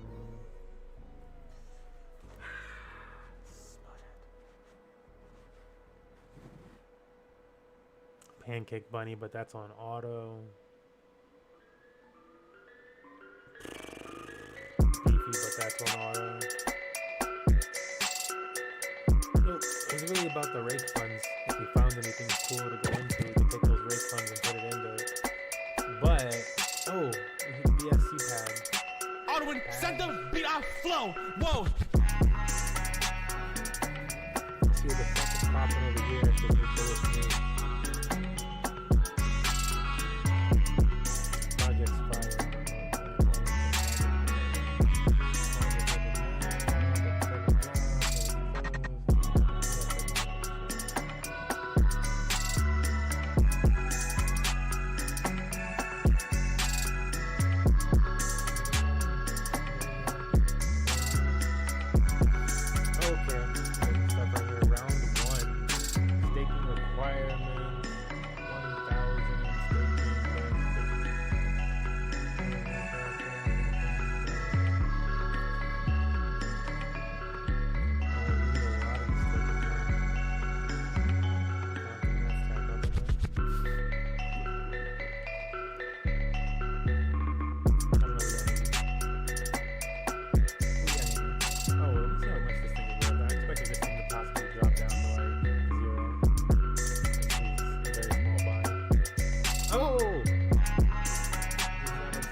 Flow. Whoa. This could continue to go up. These could become $100 tokens. That would be a lot of money. That would become our biggest gainer.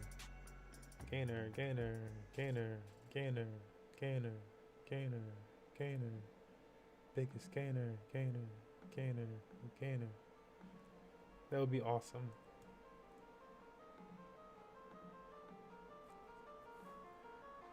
It hurts to spend so much on the token at this point.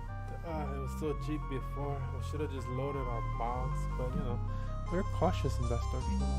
You need to see it turn bullet. It is turn bullet.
Damn you, Tethers.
CK, the Raisin Man.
under the beat, I flow. Whoa.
This is the end of the road, y'all.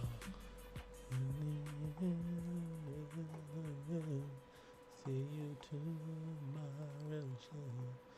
We made money, so we got gains today.